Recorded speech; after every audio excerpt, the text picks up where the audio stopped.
Hello everyone, I'm here to help you today.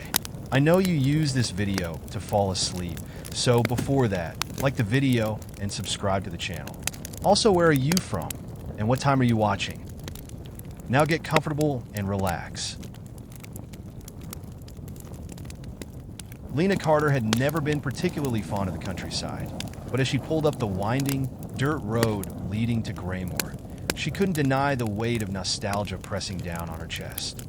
The village, nestled deep within the heart of a dense forest, felt like it had been forgotten by time. The houses were old, their walls sagging under years of neglect, their windows dark like vacant eyes. The trees, towering and gnarled, seemed to watch her every move as she passed. She had no real memory of Graymore from her childhood, only fragmented images of her grandmother's house, a place she hadn't visited in over a decade. The house was now hers, left to her in the will after her grandmother's passing. Lena had never been close to the woman, their relationship distant and strained. Yet the idea of inheriting the house, of escaping the city and its painful reminders of the life she'd lost, had been too tempting to ignore. The car's tires crunched over the gravel driveway, and Lena's gaze shifted to the house ahead. It stood at the edge of the village, larger than she remembered, though its grandeur had long since faded. The stone exterior was chipped and weathered, the once pristine white paint now a peeling shade of gray. Ivy crawled up the walls like fingers grasping for something long gone. Lena cut the engine, her hands trembling slightly as she sat there for a moment, staring at the house. The air felt heavy, thick with the scent of damp earth and decaying leaves. The silence was suffocating. Not a single bird chirped. Not a single breeze stirred the trees. It was as if the world had stopped just for her. She gathered her things, a few bags of clothes, a stack of books, a small suitcase, and stepped out of the car. The gravel crunched underfoot as she made her way to the front door, the house looming above her like a sentinel, guarding its secrets. The door creaked open when she turned the knob, the old wood protesting the intrusion. Inside, the house smelled of dust and mildew, the scent of abandonment thick in the air. The foyer was large, but the floorboards groaned under Lena's weight, as if the house itself was alive, reacting to her presence. The walls were lined with portraits of people she didn't recognize, their faces pale and distant. Some of the frames were cracked, the glass shattered, but the eyes of the subjects seemed to follow her as she moved through the hall. It was unsettling, but Lena shook it off, telling herself it was just her imagination. After all, she'd been living in a cramped apartment in the city for far too long, and this house was supposed to be a fresh start. She dropped her bags on the floor and wandered into the living room. The space was vast, but the furniture had been covered in sheets, as if to protect it from the years of neglect. The fireplace, once grand, was now a dark, hollow mouth, and the walls were lined with shelves of books, most of them old and leather-bound. A thick layer of dust covered everything, as though no one had been here for years. Lena's eyes were drawn to a large, ornate mirror hanging on the far wall. The frame was gilded, intricate carvings of vines and flowers twisting around its edges. As she approached, her reflection flickered in the glass, but there was something wrong with it. For a split second, she thought she saw a shadow move behind her. She spun around, but the room was empty, just the dust and the silence. Her heart raced, but she dismissed it as exhaustion. She hadn't slept well the night before. The drive had been long, and the weight of the house was beginning to get to her. She needed to unpack, to settle in. Lena turned back to the mirror, but the shadow was gone, and her reflection seemed normal once more. Still, she couldn't shake the feeling that she wasn't alone. She rubbed her arms, trying to dispel the chill creeping up her spine. She took a deep breath and walked away from the mirror, heading toward the staircase that led to the upper floors. The wood creaked underfoot, the stairs steep and narrow, as if the house were warning her to tread carefully. At the top of the stairs, the hallway stretched out in both directions, doors leading to rooms she would explore later. But for now, she needed to see the room that had once belonged to her grandmother. Lena opened the door to the room at the end of the hall. The air inside was colder than the rest of the house, and the curtains were drawn, casting the room in a dim, gray light. The furniture was old, but not as decayed as the rest of the house. There was a large bed, covered in a quilt that looked like it hadn't been touched in years.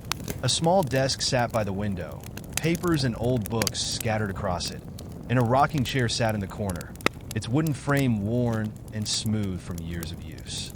As Lena stepped inside, she felt a shiver run down her spine. The room felt familiar, not in a comforting way, but in a way that made her feel like she had been here before. She couldn't explain it, but the sensation was overwhelming.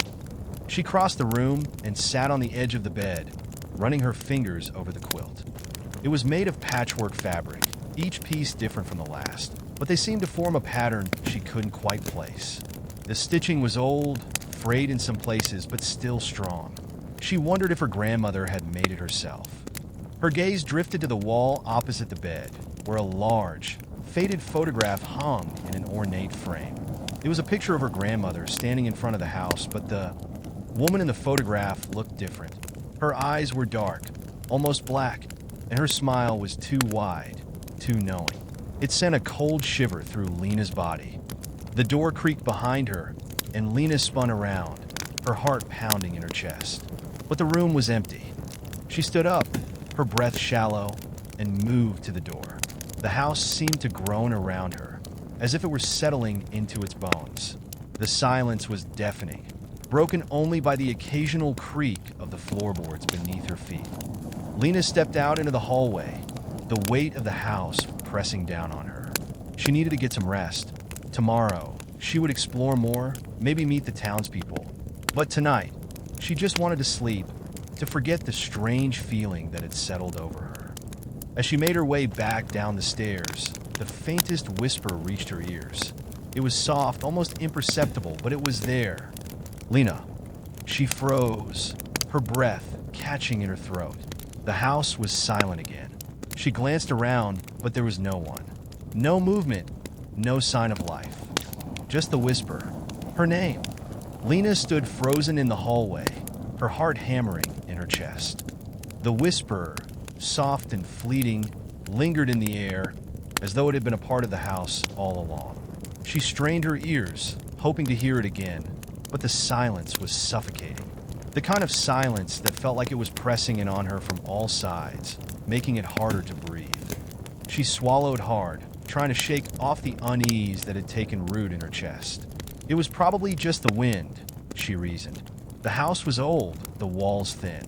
Maybe there was an animal trapped somewhere, or perhaps the house itself was settling, groaning under the weight of years.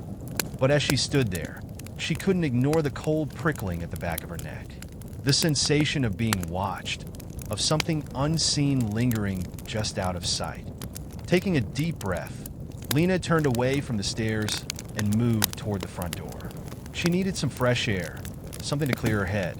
The house, with its creaking floors and shadows, felt like it was closing in on her. The stillness outside would be a relief. As she stepped out onto the porch, the chill of the evening air hit her, sharp and biting. The sun had set, leaving the sky a deep shade of purple, with only the faintest trace of light lingering on the horizon. The forest surrounding the house seemed darker now, its trees towering like silent sentinels, their branches twisting and clawing at the sky. Lena pulled her jacket tighter around her and walked down the steps, her boots crunching against the gravel.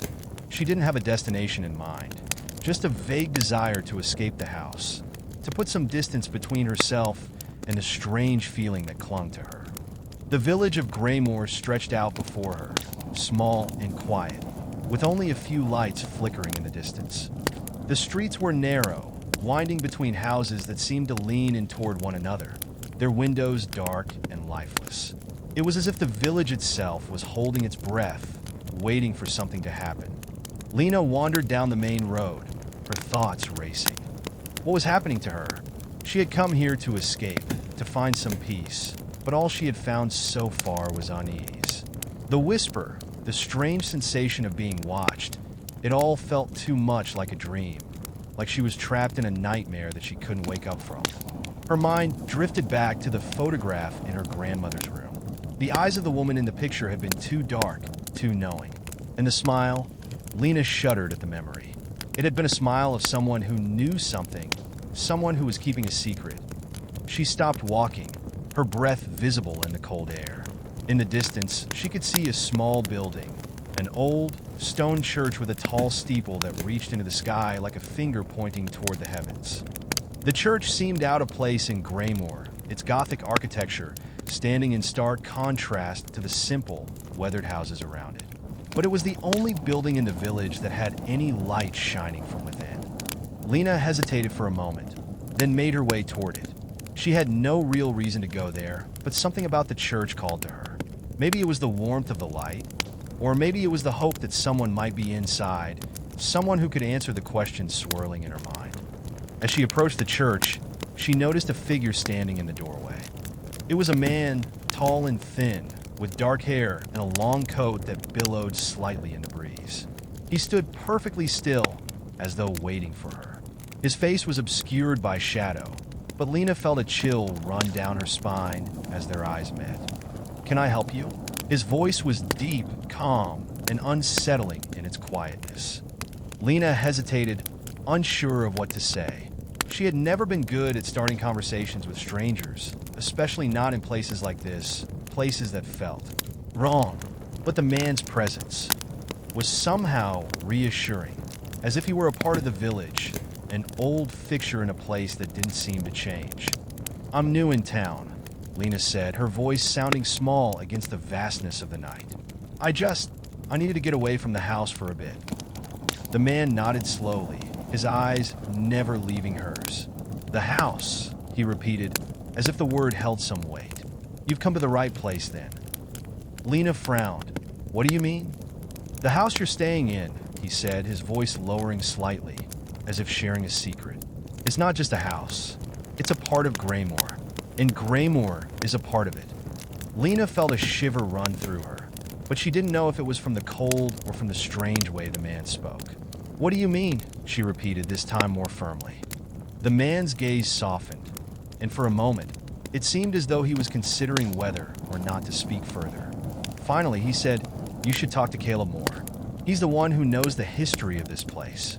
He can help you understand what's happening." Lena's heart skipped a beat at the mention of Caleb's name. She had heard the name earlier that day, when she had visited the local library, but she hadn't expected to hear it here, from a stranger in the dark. Before she could ask anything more, the man stepped back into the church, his figure swallowed by the shadows. The door creaked shut behind him, leaving Lena standing alone in the cold night. She took a deep breath and turned back toward the village. The man's words echoed in her mind. The house is a part of Graymore, and Graymore is a part of it. Lena didn't know what to make of it, but she knew one thing for sure. She needed to find Caleb Moore. Lena woke early the next morning, the chill of the night still hanging in the air. The house felt colder than usual, its creaks and groans amplified in the silence. She rubbed her arms as she sat up in bed, the dim light filtering through the dusty curtains. The shadows in the room seemed to linger longer than they should, stretching across the floor like fingers reaching toward her. The events of the previous night, the whisper, the man at the church, and the strange feeling that had settled over her still lingered in her mind, clouding her thoughts. She had to admit it. Something wasn't right about Graymore. The village, the house, the people, everything felt off, like a place that had been forgotten by time, but was still alive in ways she couldn't understand. She got out of bed and dressed quickly, her mind set on finding Caleb Moore. The man at the church had mentioned him, and if there was anyone in Graymore who knew the town's history and the strange happenings surrounding the house, it was him. The house seemed quieter this morning, almost as if it were holding its breath, waiting for her to leave. Lena grabbed her jacket and stepped out onto the porch, the cool air biting at her skin. The village was still as she walked down the gravel road, the trees standing like silent sentinels, their twisted branches swaying in the wind. Graymore was a small place, and it didn't take long for Lena to reach the library. It was an old stone building, tucked between two larger houses, its windows dark and uninviting. The air around it felt thick, like the library itself was trying to keep something hidden. She pushed open the heavy door and stepped inside. The smell of old paper and dust filled the air, and the dim light from the windows cast long shadows across the room. The library was small, but it was packed with books, thousands of them, their spines cracked and worn from years of use. The shelves seemed to stretch on forever, the rows of books forming a maze that would be easy to get lost in. Lena wandered deeper into the library, her footsteps muffled by the thick carpet beneath her. She wasn't sure where to start, but she was determined to find something that would explain the strange occurrences in the house and the town. She was about to head toward the back of the library when a voice called out to her. "Can I help you?" Lena turned to see a man standing near the front desk, his dark hair slightly tousled, his glasses perched on the edge of his nose. He was tall, his frame lean but sturdy, and his eyes, dark, almost black, watched her with a calm intensity. "Are you Caleb Moore?" Lena asked, her voice unsure. He nodded. "I am. And you're Lena Carter, right? The new arrival in town." Lena hesitated for a moment, then nodded. "Yes, that's me. I was told you might be able to help me." Caleb raised an eyebrow, as if intrigued. "Help you with what?" Lena took a deep breath. "I've been staying at my grandmother's house. And, well, things have been happening. Strange things. I don't know if it's just my imagination, but I feel like something is wrong with the house. With the town." Caleb's expression shifted, his calm demeanor faltering for just a moment. He glanced around the library, as if making sure no one else was listening, before he motioned for her to follow him. "Come with me," he said softly. "There's something I need to show you." Lena followed him down a narrow hallway at the back of the library, past rows of bookshelves and into a small, dimly lit room. The room was filled with maps, old photographs, and documents scattered across a large wooden table. Caleb closed the door behind him and motioned for Lena to sit. "I've been studying Greymoor's history for years," Caleb began, his voice low. "There's a lot that's been hidden, things that people don't talk about. But I know the truth, and I think you're starting to uncover it too." Lena sat down across from him, her heart pounding in her chest. She had been hoping for answers, but she wasn't sure she was ready for what Caleb might reveal. "This town," Caleb continued, "has always had a dark side. There are things in the forest, things that should never have been disturbed. And your grandmother, she knew about it. She was involved in something dangerous." Lena's stomach twisted. "What do you mean? My grandmother?" Caleb nodded, his expression serious. "She was one of the last people to understand what was happening here. She knew about the entity in the forest, the thing that the town has been trying to keep hidden for generations. And she tried to stop it." Lena's mind raced, trying to process what Caleb was saying. "What do you mean, the entity? What's in the forest?" Caleb looked down at the table, his fingers tracing the edges of a map. "It's hard to explain, but there's something ancient in those woods. Something that's been there long before the town was founded. And every few generations it stirs. It wakes up, and the people of Greymoor have to do everything they can to keep it contained. Your grandmother, she was part of a ritual that kept the entity at bay." Lena's breath caught in her throat. "A ritual?" Caleb nodded grimly. "Yes, but it's not a simple ritual. It's a binding, and it requires a sacrifice." Lena felt a cold shiver crawl up her spine. "A sacrifice? What kind of sacrifice?" Caleb's eyes met hers, and for the first time, Lena saw something dark in them. The kind of sacrifice that binds the town to the entity.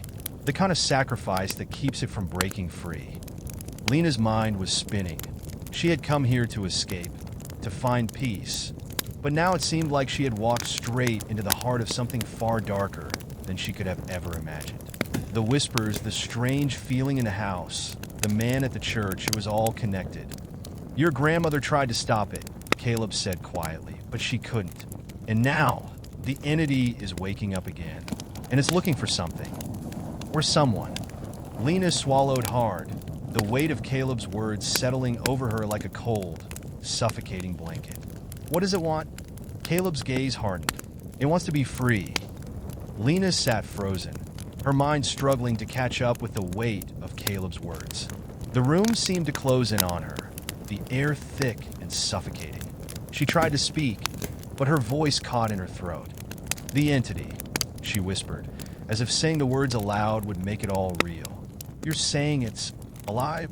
Caleb nodded slowly, his face grim. "Alive, yes. And it's been slumbering for years, but it's always been here, beneath the surface. The town's history, the rituals, they were all meant to keep it contained. But your grandmother, she was one of the last to understand the true nature of the binding.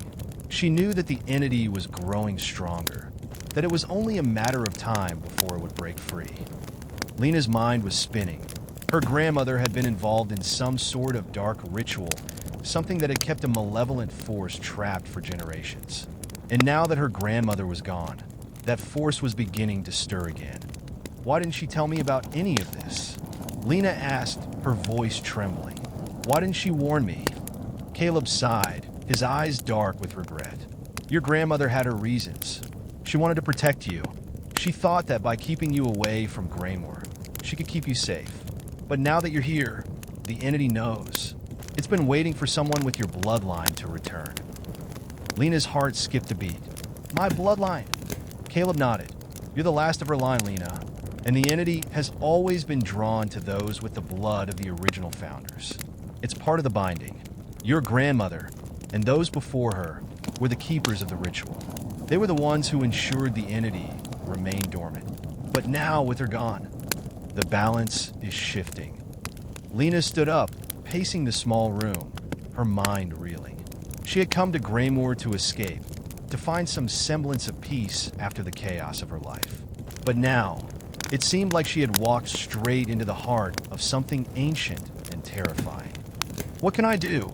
she asked, her voice rising with panic. "How can I stop this?"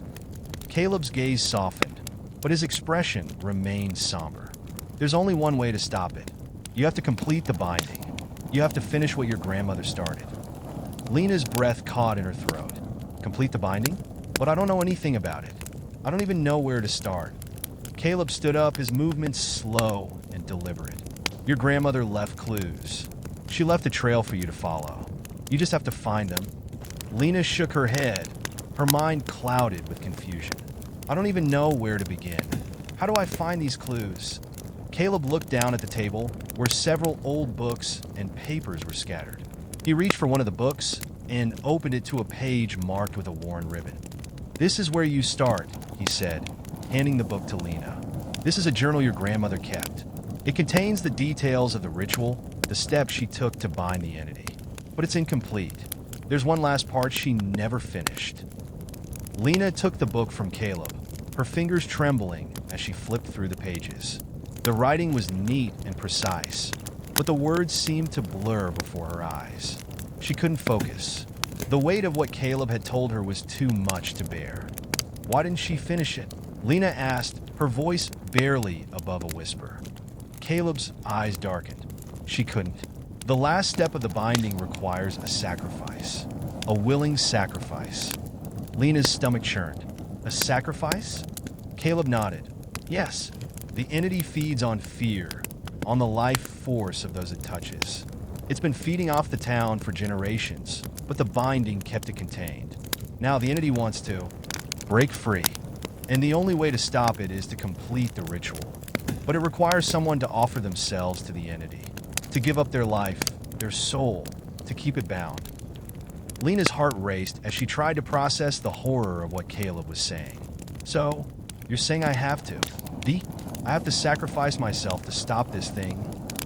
Caleb's face was grave. "Not necessarily. There may be another way. But the ritual is ancient, and the details are vague.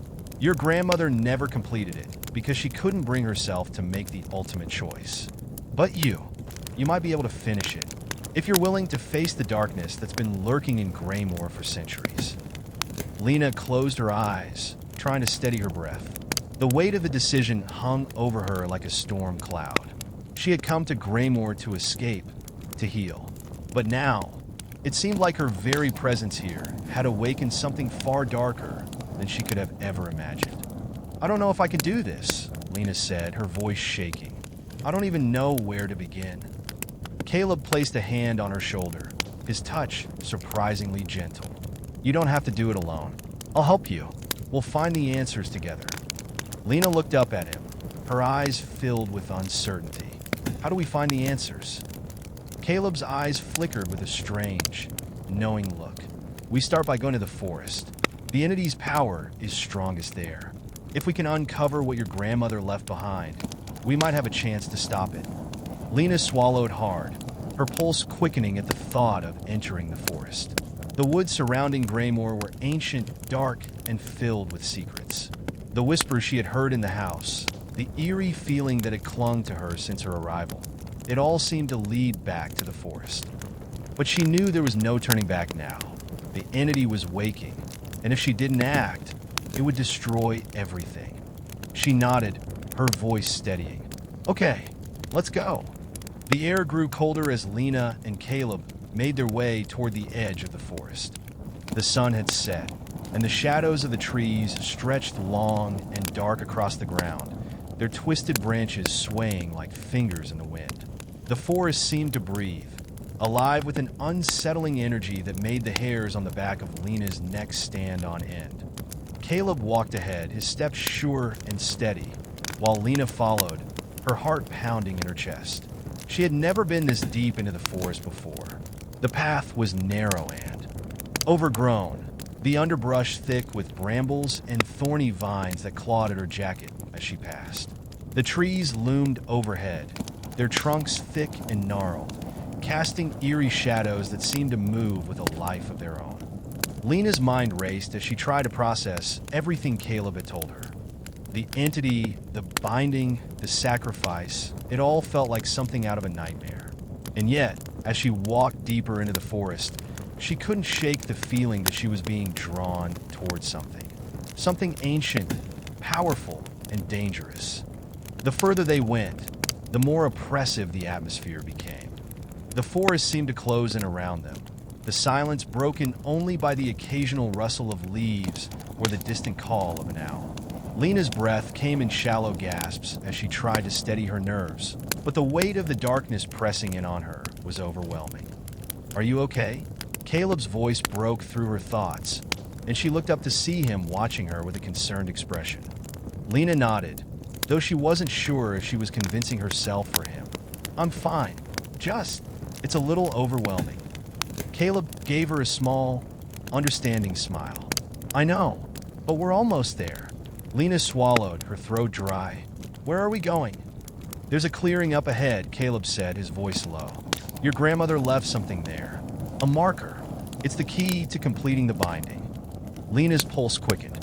The closer they got to the clearing, the more the forest seemed to come alive around them. The trees grew thicker, their branches intertwining above to form a canopy that blocked out most of the moonlight. The air felt heavy, as though the forest itself was holding its breath. Finally, they reached the clearing. It was small, surrounded by towering trees that seemed to form a natural barrier, cutting off any view of the outside world. The ground was soft and uneven, covered in moss and fallen leaves. In the center of the clearing stood a large stone, weathered and covered in ancient runes. The stone was carved with symbols that Lena didn't recognize, their meanings lost to time. Caleb moved toward the stone, his fingers tracing the runes with a reverence that made Lena's stomach tighten. This is it, he said softly. This is where your grandmother performed the binding ritual, and this is where you'll finish it. Lena stepped forward, her eyes scanning the stone. She could feel the power emanating from it, a strange, pulsating energy that seemed to hum in the air. It was as though the very ground beneath her feet was alive, vibrating with something dark and ancient. What do I need to do? Lena asked, her voice barely above a whisper. Caleb turned to her, his expression serious. You need to make the final offering, the sacrifice. Your grandmother's journal said it would require someone with the blood of the original founders, someone who was connected to the entity. Lena's heart pounded in her chest. And that someone is me? Caleb nodded. Yes, but it doesn't have to be your life. Not necessarily. There may be another way. We just have to be careful. The entity is powerful, and it won't let go easily. Lena looked down at the stone, her mind racing. She had no idea what kind of ritual her grandmother had performed here, or what kind of offering was required. But she knew one thing for certain. She couldn't back down now. The entity was waking, and if she didn't act, it would consume everything. She stepped closer to the stone, her fingers brushing against the cold surface. The runes seemed to shift beneath her touch, their shapes changing as though reacting to her presence. A low, guttural sound filled the air, and Lena's breath caught in her throat. It was a whisper, but it wasn't a voice she recognized. It was something older, something that came from the depths of the earth itself. Lena. The voice was faint, but it seemed to come from everywhere at once. You are the one who will set me free. Lena recoiled, her heart racing.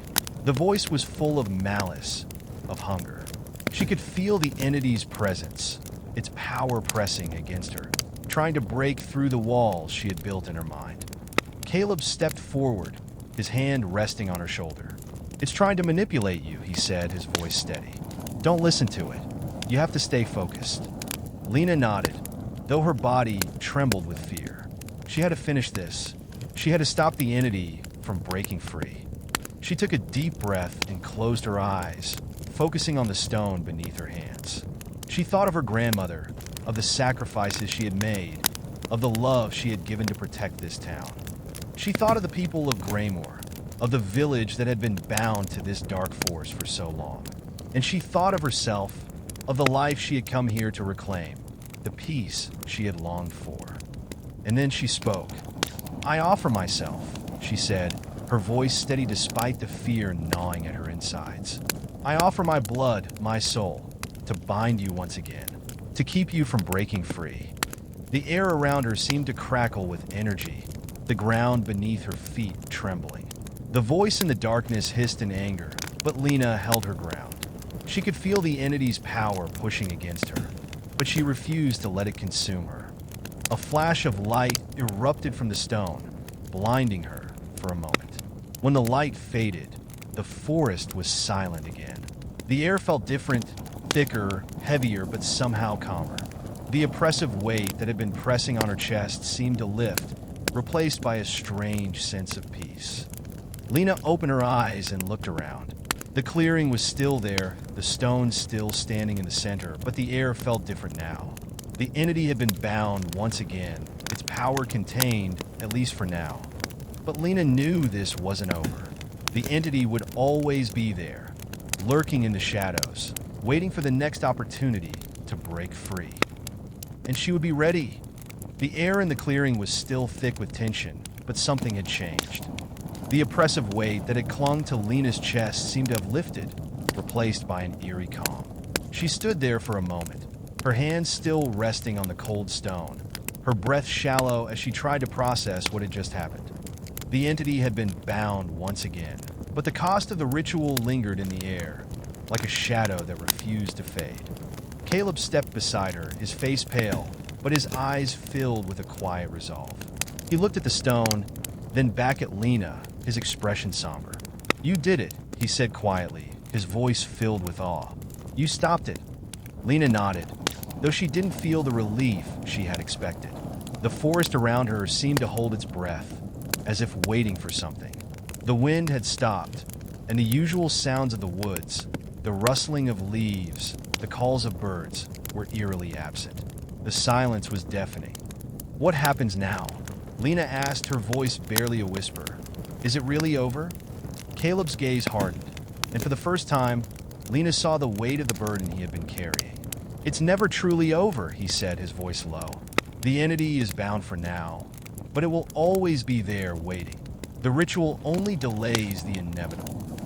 Lena's stomach churned at his words. So, it's just a temporary fix? Caleb nodded grimly. The binding ritual has been performed for generations, but every time it's completed, the entity grows stronger. The more it's contained, the more it feeds on the fear and the sacrifice. Eventually, it will find a way to break free. And when it does, no one will be able to stop it. Lena's heart sank. She had thought that by completing the ritual, she would somehow be free of the darkness that had followed her to Graymore. But now, it seemed like she had only delayed the inevitable. What can we do? She asked, her voice barely above a whisper. How can we stop it for good? Caleb's eyes flickered with uncertainty, and for the first time, Lena saw a crack in his resolve. I don't know, he admitted, but there has to be a way. We just have to find it before it's too late. The silence stretched between them, heavy and uncomfortable.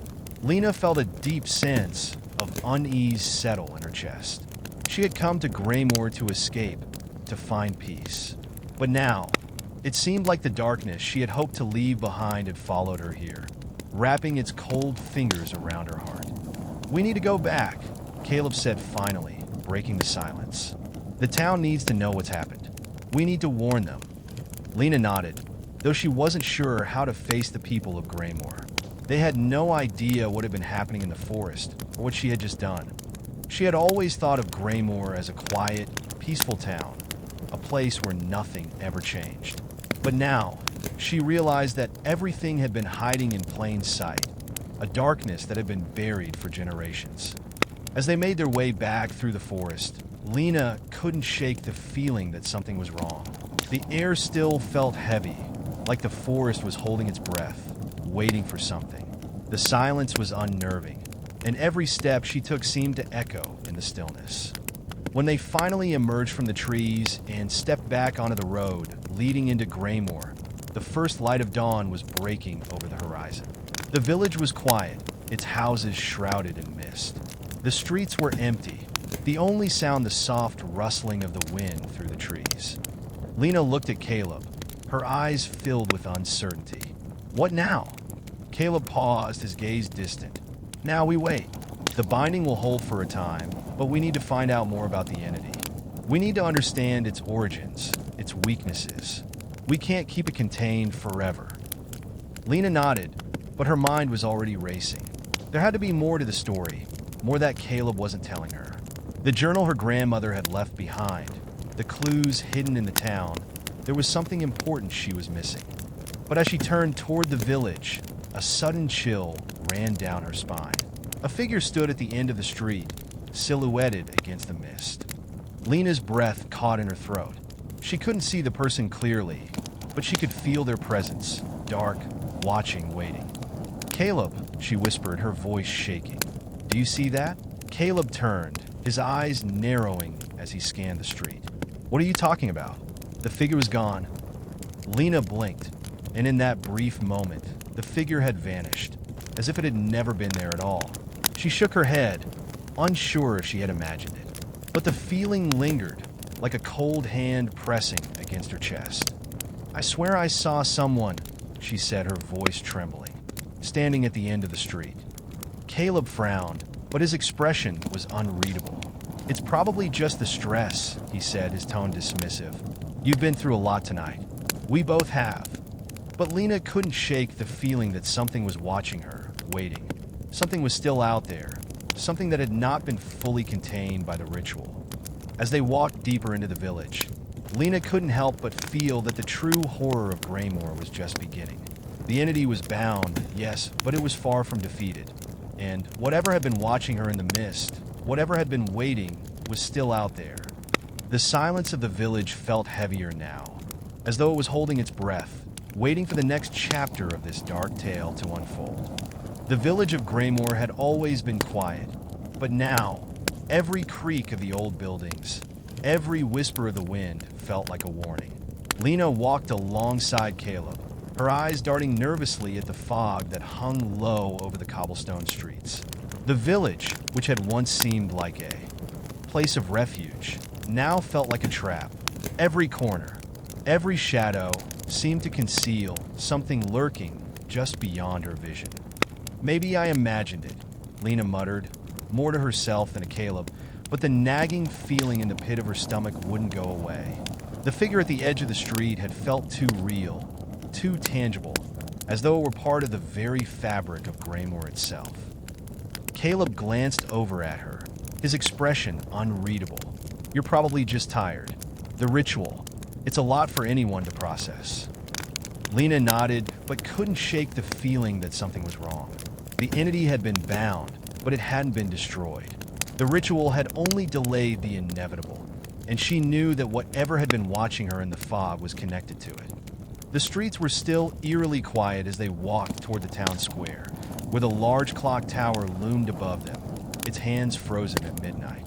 Graymore had always been a sleepy little village, but now it felt like it was holding its breath, as though waiting for something to happen. As they neared the town square, Lena noticed something strange. The town's usual inhabitants, those few who lived in the village year-round, were all indoors, their windows shuttered tight. There was no sign of life. No one was out, not even the usual stray cats or dogs that roamed the streets. It was as if the entire town was hiding from something. Where is everyone? Lena asked, her voice tense. This doesn't feel right. Caleb's eyes narrowed as he looked around. It's been like this since the ritual. People are scared. They know something's coming. Lena felt a chill creep up her spine.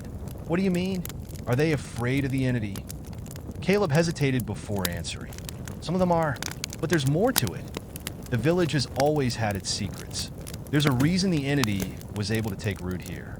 The founders, the people who built this town, they made a pact with something dark. The binding was never meant to be permanent. It was a temporary solution to keep the town safe. Lena stopped in her tracks, her mind racing. What do you mean a pact?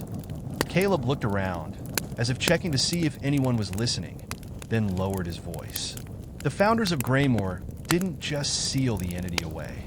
They made a deal with it. They gave it power in exchange for protection. Over the years, the pact was forgotten, buried beneath the rituals and the myths. But the entity has always been here, feeding off the town's fear, its suffering. Lena's stomach turned. So, it's not just about the binding? It's about the town itself? Caleb nodded grimly. Yes, the entity's influence is woven into the very fabric of Graymore. The people here have always been its vessels, its sustenance. And now that the binding is weakening, the entity is stirring again. It wants more. It wants to be free. Lena's heart raced. And the people, are they still part of the pact? Caleb's eyes darkened. Some of them are. The elders, the ones who remember the old ways. They know the truth. They've been preparing for this moment. And now that the binding has been disturbed, they'll do whatever it takes to ensure the entity is never fully contained. Lena's mind spun. The village, the rituals, the whispers. It was all connected in ways she couldn't yet fully understand. But one thing was clear. The entity was far from defeated. It had been feeding off the fear of the town for generations. And now it was awakening, hungry for more. Where do we go from here? Lena asked, her voice barely above a whisper. Caleb glanced toward the clock tower, then back at her. We need to find out what the elders know. They've been hiding something, and it's time we uncovered the truth. Lena's pulse quickened. The elders. She had heard the rumors about them, the old families who had lived in Graymore for generations. They were the ones who held the keys to the town's dark history, the ones who had always kept their distance from the rest of the villagers. And now, it seemed like they were the ones who held the power to either save or doom Graymore. Where do we find them? Lena asked, her voice firm with determination. Caleb hesitated. There's a place deep in the woods, a hidden chapel. It's where the founders made their pact with the entity. The elders go there when they need to commune with it, when they need to ensure the binding remains intact. But I don't know if they'll help us. They've always been loyal to the entity. Lena's breath caught in her throat. So, they're still working with it. Caleb nodded. Yes, they believe that the entity is the town's protector. They've been keeping it contained for years, but they don't want to destroy it. They're too afraid of what might happen if they do. Lena clenched her fists. Then we have to make them understand. We have to make them see that the entity is a curse, not a protector. Caleb's eyes softened. It's not going to be easy. The elders are powerful, and they've been protecting the town for centuries. But we have to try. The two of them stood there in the empty town square, the weight of the decision pressing down on them. Lena knew that this was the only way forward. If they didn't confront the elders, if they didn't uncover the truth, the entity would never be fully contained. And Graymore, along with everyone in it, would be lost.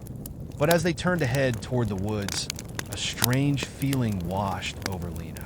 The silence was broken by a soft sound, footsteps, echoing in the distance. Lena froze. "Do you hear that?" Caleb's expression turned tense. "It's them." Lena's heart raced. She had no idea who was approaching, but she knew one thing. Whatever was coming, it wasn't good. The footsteps grew louder, and from the mist, figures began to emerge, dark shapes, their faces hidden in shadow. And in that moment, Lena realized that the true horror of Graymore was just beginning to unfold. The footsteps grew louder, their rhythm steady, deliberate, as though the approaching figures were walking to a beat that only they could hear. Lena's breath caught in her throat as she turned to Caleb, her eyes wide with unease. He looked just as tense, his body stiff with anticipation. "Who are they?" Lena whispered, her voice barely audible over the sound of the approaching footsteps. Caleb didn't answer right away. Instead, he took a step closer to Lena, his hand instinctively reaching for hers. "The elders," he said quietly. "I told you they'd come. They know what we've done." Lena's stomach twisted. The figures were nearly upon them now, their outlines slowly becoming clearer in the thick fog. There were 4 of them, dressed in dark, ceremonial robes, their faces obscured by hoods. The air around them seemed to grow colder, the very atmosphere shifting, as though the village itself was holding its breath in their presence. The figures stopped just a few feet away from Lena and Caleb, their silent gaze settling on them like a weight. Lena's heart pounded in her chest as she tried to meet their eyes, but the shadows beneath their hoods were impenetrable. She could feel the power radiating from them, a dark and ancient force that made the hairs on her neck stand on end.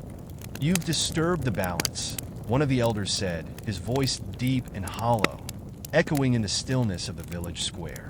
The binding was never meant to be broken. Lena swallowed, trying to steady her breath.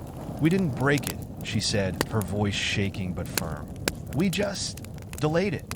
The entity is still here, still feeding on the fear of this town. We need to end it once and for all." The elder who had spoken stepped forward, his face still hidden beneath the hood. "You cannot undo what has been done," he said, his voice cold and final. "The pact was made long ago. The entity is part of Graymore. Without it, the town would cease to exist." Lena felt a surge of anger. "That's a lie. The entity is a curse. It's feeding off the fear and suffering of the people here. It's not protecting anyone. It's controlling them." The elder tilted his head slightly, as if considering her words. "You speak of things you do not understand. The entity is not a curse. It is a force of nature. It is the price we pay for our protection. The town thrives because of it. It always has." Lena shook her head, her mind reeling. "The price you pay is the lives of the people here, their freedom. You've bound them to this thing, and you've been feeding it for generations."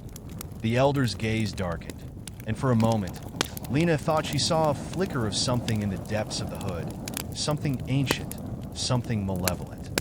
"You speak of freedom, but you do not understand what that means. You are not one of us. You do not know the history of Graymore." "I don't care about your history," Lena said, her voice rising in defiance. "I care about the people here. I care about ending this nightmare." Caleb stepped forward, placing a hand gently on Lena's arm. "Lena, please. We have to be careful." But Lena wasn't listening. The anger that had been building inside her since she arrived in Graymore was now boiling over. She had come here to find peace, to escape from the past. But now, she was trapped in a web of lies and darkness, and she couldn't just stand by and let it continue. "The people of Graymore deserve to be free," Lena said, her voice steady despite the fear that still gripped her heart. "They deserve to know the truth, and I won't stop until they do." The elder who had spoken first took a step forward, his voice growing colder. "You are a fool, Lena. You do not know what you are asking for. The entity is not something that can be destroyed. It is a part of this town as much as the land and the people. You cannot erase it." Lena felt a chill wash over her as the elder's words sank in. "Then what do you want me to do? Just accept it? Live in fear for the rest of my life?" The elder's voice softened, almost pitying. "You do not understand the cost of freedom, child. The entity is not something to be fought. It is something to be endured. The town has endured it for centuries. We have kept it contained, and in return, the entity has protected us. Lena shook her head, her mind racing. She couldn't accept this. She couldn't let the town continue to live in fear, bound to something so dark and unnatural. "I'm not going to let you keep lying to them," she said, her voice fierce. "I'm going to make sure everyone knows what's been happening here. The truth will come out." The elder's eyes narrowed, and for the first time, Lena saw a flicker of something dangerous in his gaze. "You are playing with forces you cannot control," he said, his voice low and threatening. "The entity will not be denied, and neither will we." Lena felt a surge of fear, but she stood her ground. She wasn't going to back down. She couldn't. The elder raised his hand, and the air around them seemed to crackle with energy. "You have been warned," he said, his voice dark and final. "Leave now, and forget what you have seen, or face the consequences." Lena's heart raced as she stared at the elder, his words hanging in the air like a dark promise. She could feel the weight of his power, the ancient force that seemed to pulse beneath the surface of the village. But she couldn't back down. Not now. "I won't be intimidated," she said, her voice steady despite the fear that still gnawed at her insides. "I'm going to stop this, no matter what it takes." The elder's lips curled into a thin smile, one that sent a chill down Lena's spine. "Very well," he said softly. "Then you will learn what it truly means to challenge the entity." With that, the elders turned and began to walk away, their robes swirling around them as they disappeared into the mist. Lena stood frozen, her heart pounding in her chest, her mind reeling with what had just happened. "They're not going to let this go," Caleb said quietly, his voice filled with concern. "They'll stop at nothing to protect the entity. We have to be ready." Lena nodded, her mind already racing with the next steps. She had made her choice. She was going to confront the entity, expose the truth, and free the people of Graymore from the curse that had held them captive for so long. But as she turned to Caleb, a strange thought crossed her mind. What if the elders were right? What if the entity truly was tied to Graymore, and without it, the town would cease to exist? The thought unsettled her, but she couldn't let fear dictate her actions. The people of Graymore deserved better. They deserved freedom, and she would do whatever it took to give it to them. The elders had warned her, but Lena wasn't about to turn back now. She couldn't. The truth about Graymore, the dark history that had been buried beneath layers of fear and ritual, had to come to light. The town deserved to know what it had been living with for centuries, and she, Lena, was the one who would make sure that happened. Caleb walked beside her, his steps heavy and hesitant, as if he were carrying a burden too great to bear. She could feel the weight of his concern pressing down on her, but she knew this was the only path forward. "They'll be watching us," Caleb said, his voice low, his eyes scanning the mist-covered streets. "The elders won't let us get to the chapel easily. They'll try to stop us." Lena nodded. "I know, but we have to try. The chapel is the key. If we can find it, maybe we can learn more about the pact, the one that keeps the entity tied to the town." Caleb stopped walking and turned to face her. "Lena, I need you to understand something. The elders aren't just protecting the entity. They believe that without it, Graymore would fall apart. They think it's the only thing keeping the town alive." Lena's stomach twisted. She had heard the elders' words, but hearing Caleb say it again made her realize the full extent of the stakes. The town's survival was tied to the entity in ways she hadn't fully understood. If she destroyed it, if she severed that bond, what would happen to Graymore?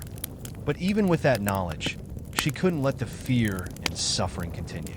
The people deserved freedom from the entity's grip. "We'll figure it out," she said, her voice steady despite the unease gnawing at her. "We have to." Caleb didn't reply, but he gave a reluctant nod, his face shadowed with doubt. They turned and continued their journey, making their way out of the village and toward the woods. The path through the forest was narrow and winding, the trees towering above them like silent sentinels. The fog had thickened, clinging to the ground in a way that made the forest feel suffocating, as if it were trying to keep them from reaching their destination. Every step seemed to echo in the silence, the only sound the crunch of leaves beneath their feet. After what felt like hours, they reached the edge of the forest. A stone wall, covered in creeping ivy, rose before them. It was ancient, its stones weathered by time, but there was something about it that felt wrong. The air was thick with an unnatural energy, and the hairs on the back of Lena's neck stood on end. "This is it," Caleb said, his voice barely above a whisper. "The chapel is just beyond this wall." Lena's heart raced as she stepped closer, her hand brushing against the cold stone. The wall seemed to pulse under her touch, as if the very earth beneath her feet was alive. She could feel the weight of the centuries of secrets that had been buried here, the darkness that had been kept hidden from the world. Caleb reached into his coat pocket and pulled out a small, rusted key. It was old, its edges worn down by time, but it fit perfectly into a small, hidden keyhole in the wall. With a creak and a groan, the stone door slowly swung open, revealing a narrow passage leading into the heart of the chapel. Lena stepped forward, her breath catching in her throat. The passage was dark, the air thick with the scent of damp earth and decay. But as they moved deeper into the passage, a faint light began to flicker in the distance. When they reached the end of the passage, they stepped into a large, circular room. The walls were covered in ancient symbols, their meaning lost to time, but there was no mistaking the power that emanated from them. In the center of the room stood a stone altar, its surface carved with intricate patterns that seemed to shift and change as Lena's eyes moved over them. "This is it," Caleb whispered. "This is where it all began." Lena felt a shiver run down her spine. The room was alive with energy, the very air thick with the remnants of the pact that had been made so long ago. She could feel the presence of the entity, its power lurking just beneath the surface, waiting to be awakened. But as Lena stepped closer to the altar, something shifted in the air. The ground trembled beneath their feet, and a low, rumbling sound echoed through the room. It was as if the chapel itself was waking up, responding to their presence.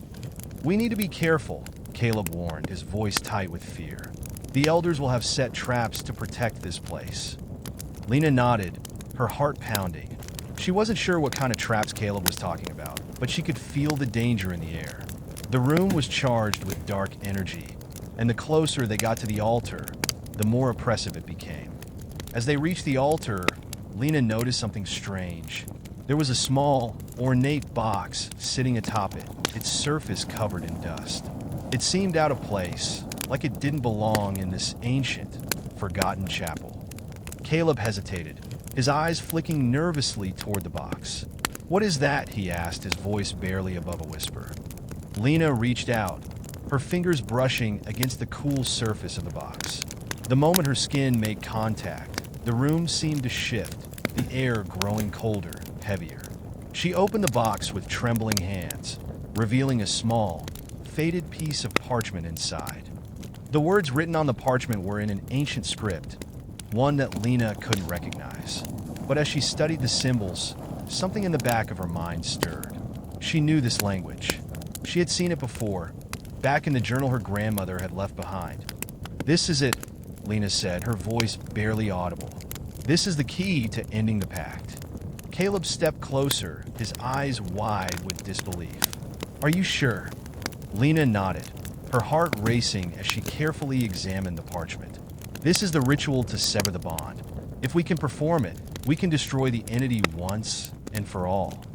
But before she could say anything else, the ground beneath them trembled again, more violently this time. The walls of the chapel began to crack, the ancient symbols glowing with an eerie light. The rumbling sound grew louder, and Lena realized with a sickening certainty that they weren't alone anymore. The entity was waking, and it was angry. The rumbling intensified, shaking the very foundation of the chapel. The air grew thick with an oppressive weight, as if the walls themselves were closing in. Lena's heart raced, her pulse quickening with every tremor that rippled through the floor.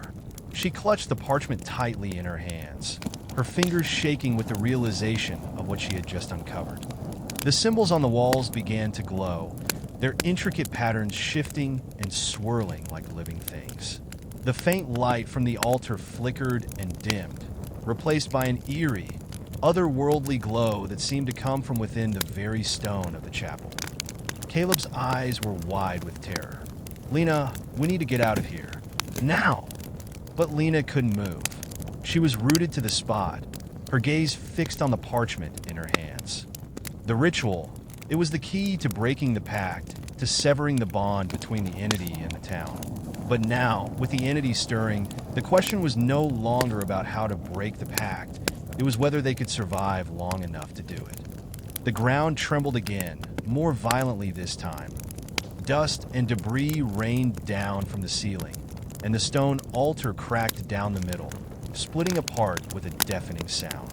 The very air seemed to vibrate with an unnatural energy, and Lena felt the hairs on the back of her neck stand on end. Then, the whispering began. It was soft at first, like the rustling of leaves in the wind, but it grew louder, more insistent. The voice was ancient, distorted, like something that had been buried for centuries, only now emerging from the depths of the earth. It was a low, guttural sound, reverberating through the stone walls of the chapel. Lena's breath caught in her throat. The voice, it wasn't human. It was the entity.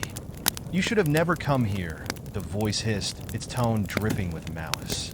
"You have disturbed what was meant to be. The pact cannot be undone."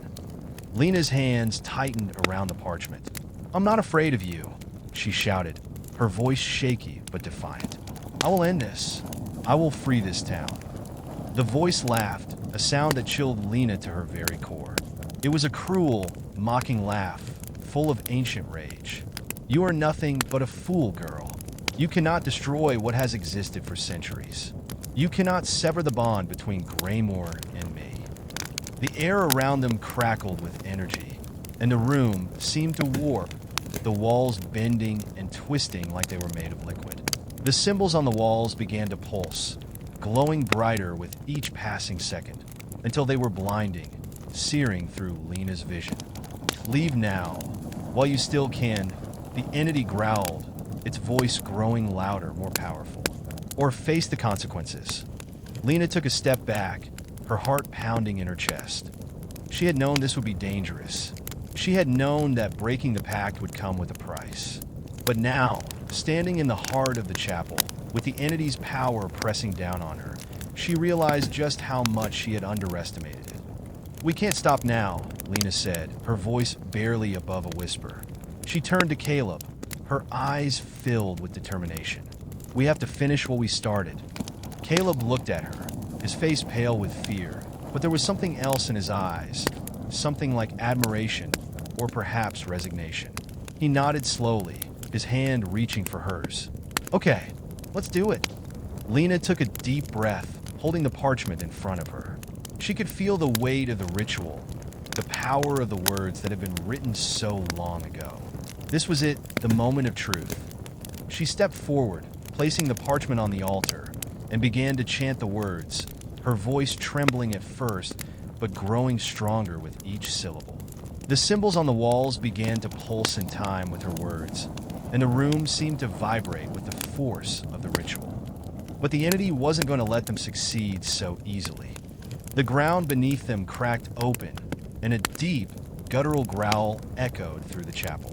The air grew thick with a suffocating heat, and the light from the altar flickered violently. The entity's voice rose, a screeching wail that made Lena's blood run cold. "You cannot stop me," the entity screamed. "I am the darkness that feeds this town. Without me, you will all perish." Lena's heart pounded in her chest as she continued the chant, her voice growing louder, more insistent. The walls seemed to close in around them, the very air heavy with the entity's fury. But she couldn't stop. She couldn't back down now.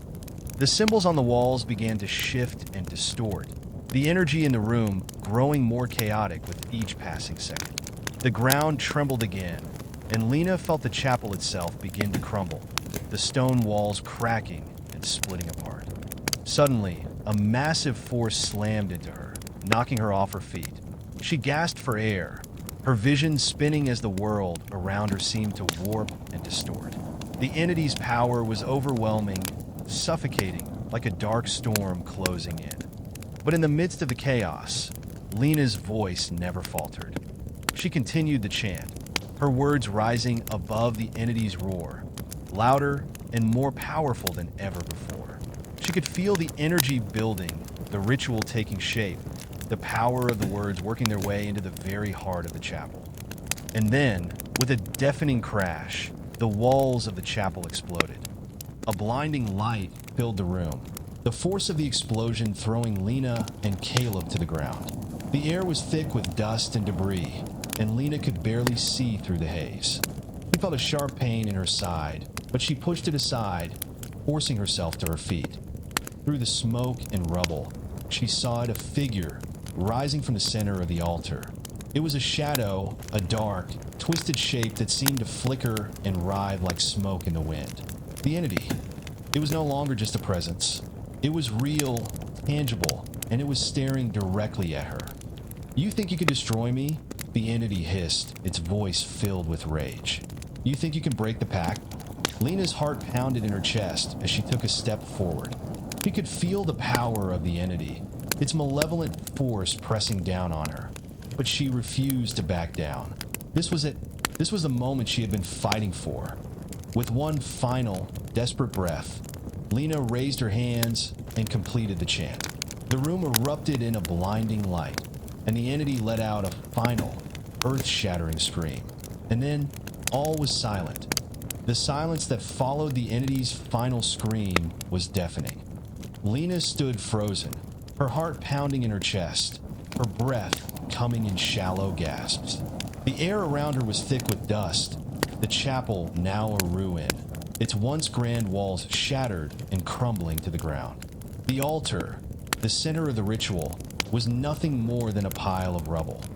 Lena's vision swam, her body trembling with exhaustion. She had done it. The ritual was complete. The pact had been broken. The entity was gone. But at what cost? She looked around the chapel, her eyes scanning the destruction. The walls were fractured, the floor cracked open, and the remnants of the altar lay scattered across the ground. It was as though the very foundation of the chapel had been ripped apart, as if the building itself had been torn from the earth by some unseen force. Caleb was beside her, his face pale, his eyes wide with shock. He looked as though he had just come through a storm, his clothes torn, his body bruised. But he was alive. They both were. "Lena." Caleb's voice was barely a whisper, his gaze fixed on the wreckage around them. "Did we do it? Is it over?" Lena opened her mouth to answer, but no words came out. She didn't know. She didn't know if the entity was truly gone, or if it had merely been driven back. The power that had filled the chapel was still lingering in the air, a faint hum that seemed to pulse in time with her heartbeat. And then, the ground beneath them trembled again. This time it wasn't the entity. It was something else.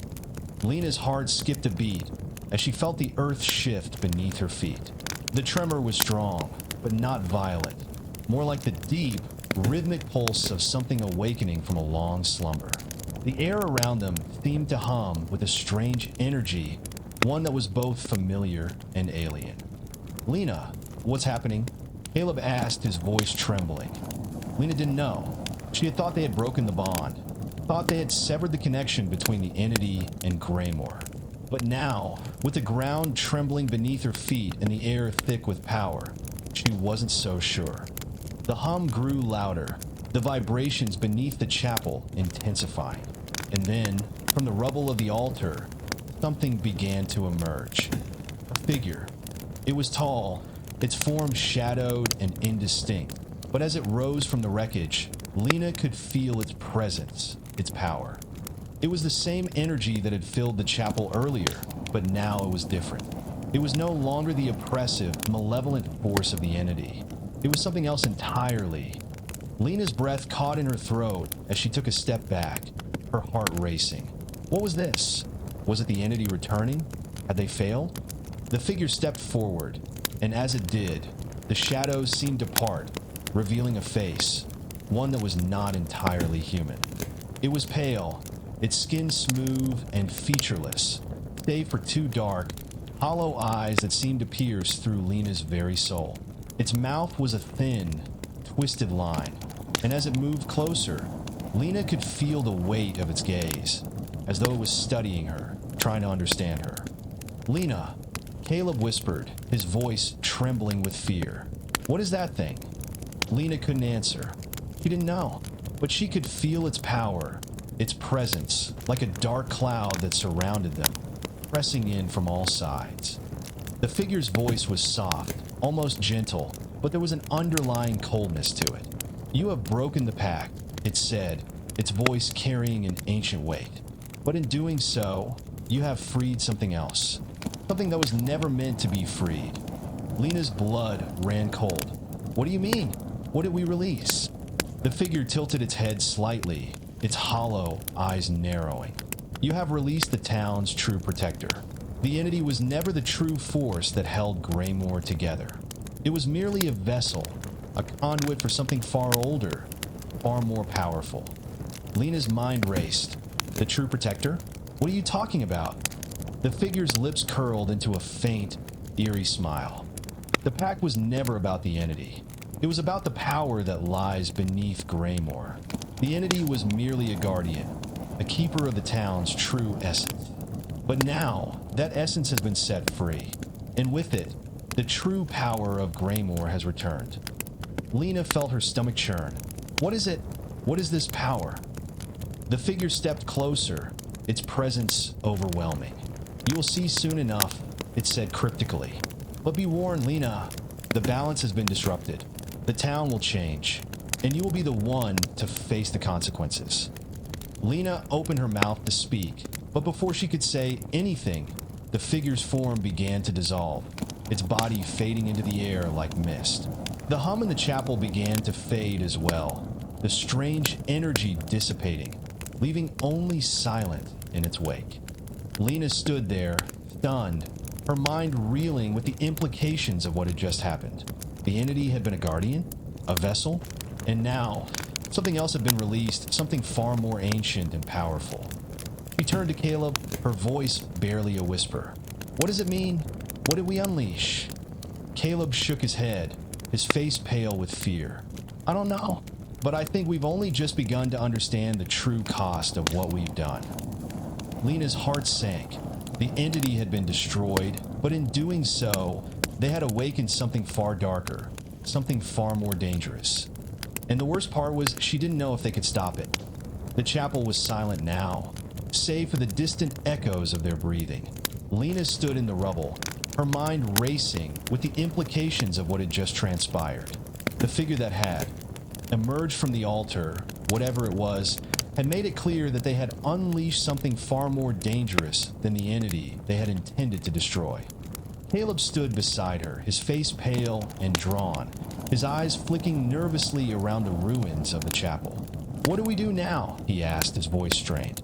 "If that thing was telling the truth, if we've really set something worse free." Lena didn't know how to answer.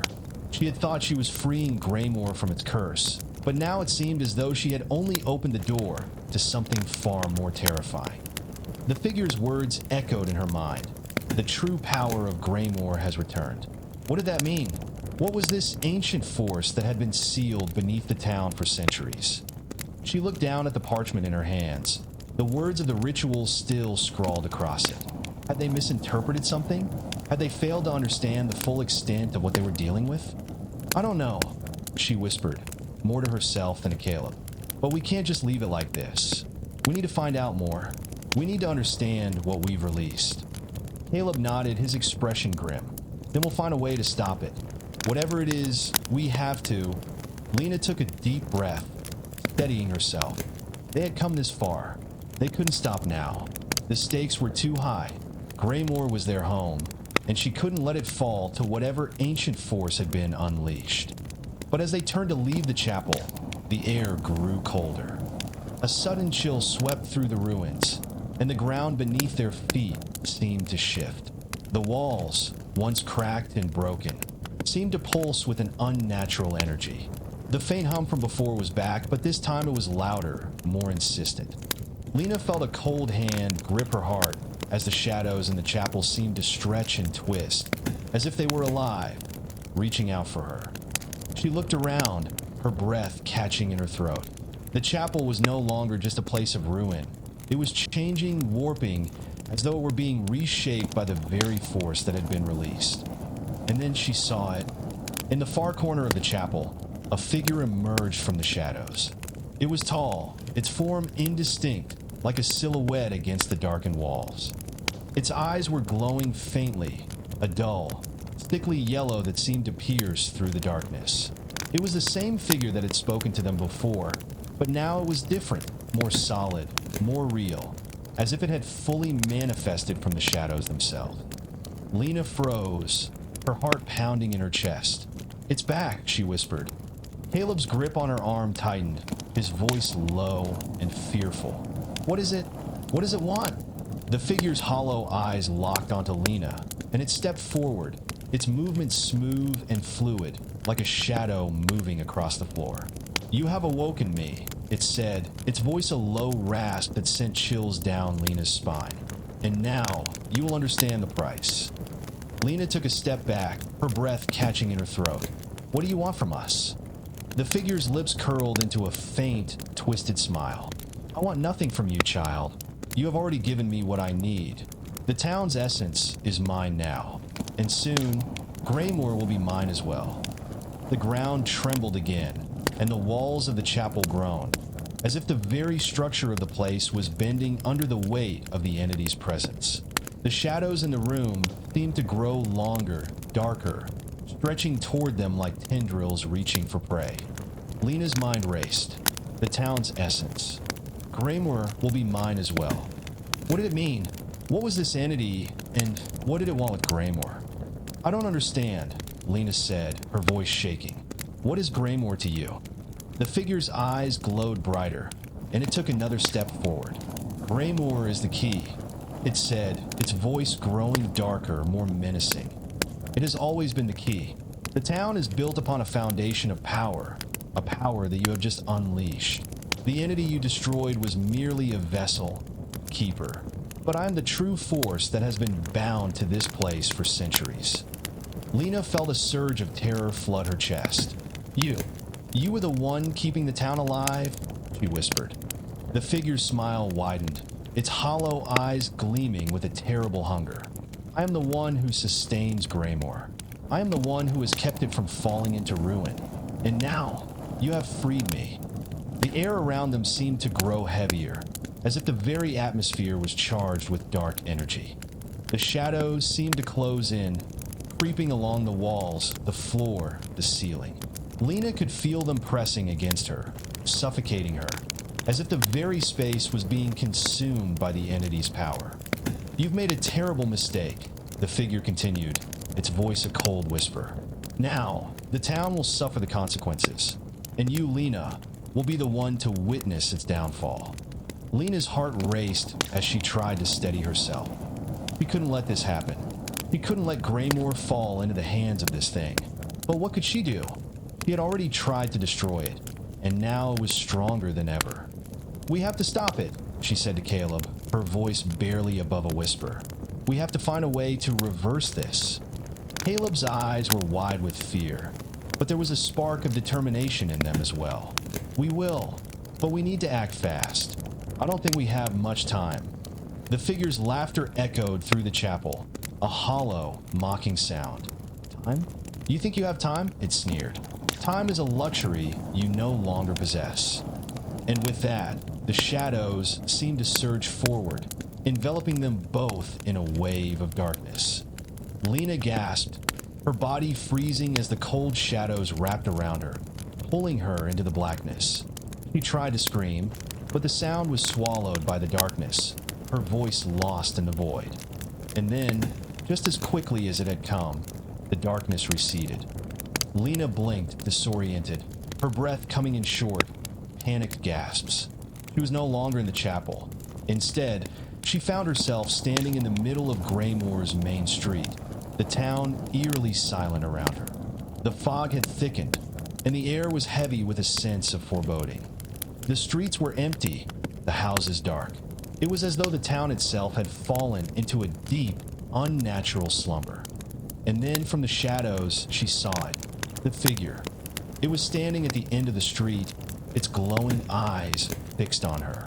Its presence was overwhelming, its power suffocating. Graymore was no longer the town she had known.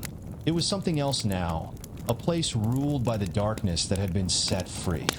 And Lena realized with a sickening certainty that they were no longer in control. Lena's breath caught in her throat as she stared down the darkened street. The figure, this entity, stood at the far end, its glowing eyes fixed on her with an intensity that made her skin crawl. The air around her felt thick, almost suffocating, and the silence in Graymore was oppressive, as if the entire town had been swallowed by the darkness. She turned to Caleb, who was standing beside her, his face pale with fear. His eyes were wide, darting nervously from the shadows to the figure in the distance. "What is happening?" he whispered, his voice trembling. This isn't Graymore anymore." Lena could only nod, her mind racing. This wasn't just a fight for survival anymore. The entity had taken root in the town, twisting it, reshaping it into something unrecognizable. The streets were no longer familiar, the buildings standing like hollow shells, their windows dark and lifeless. The fog had thickened, swirling in unnatural patterns, and the air felt charged with an unsettling energy. The figure took a step forward, and the ground beneath its feet seemed to ripple like water. The shadows around it shifted, bending and stretching as if they were alive, reaching for Lena and Caleb. "You've broken the balance." The figure's voice echoed through the street, its tone cold and mocking. Graymore was never meant to be free. It was a prison, a place where the town's essence was bound to me. Now the town is mine, and you will be the witnesses to its descent. Lena's heart pounded in her chest as she took a step back, her mind struggling to process the enormity of what was happening. The town, the place they had called home, was being consumed by the very darkness they had tried to destroy. The figure was not just an entity of power. It was the town's very soul, its essence, and now it had been set free to reign over Graymore. "No," Lena whispered, her voice shaking with fear and determination. "We can't let this happen. We can't let you take Graymore." The figure tilted its head slightly, its hollow eyes narrowing. "You think you can stop me? You think you can reverse what you've unleashed? You are nothing but insects struggling against the inevitable." Caleb stepped forward, his fists clenched at his sides. "We won't just stand by and watch as you destroy everything. We'll find a way to stop you."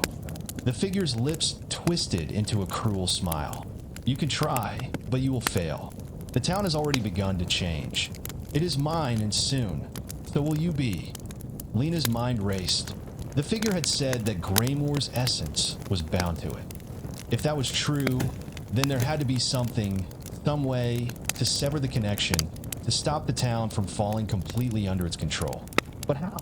The entity had been so powerful, and now it had fully manifested, its influence spreading through the streets, through the very air they breathed.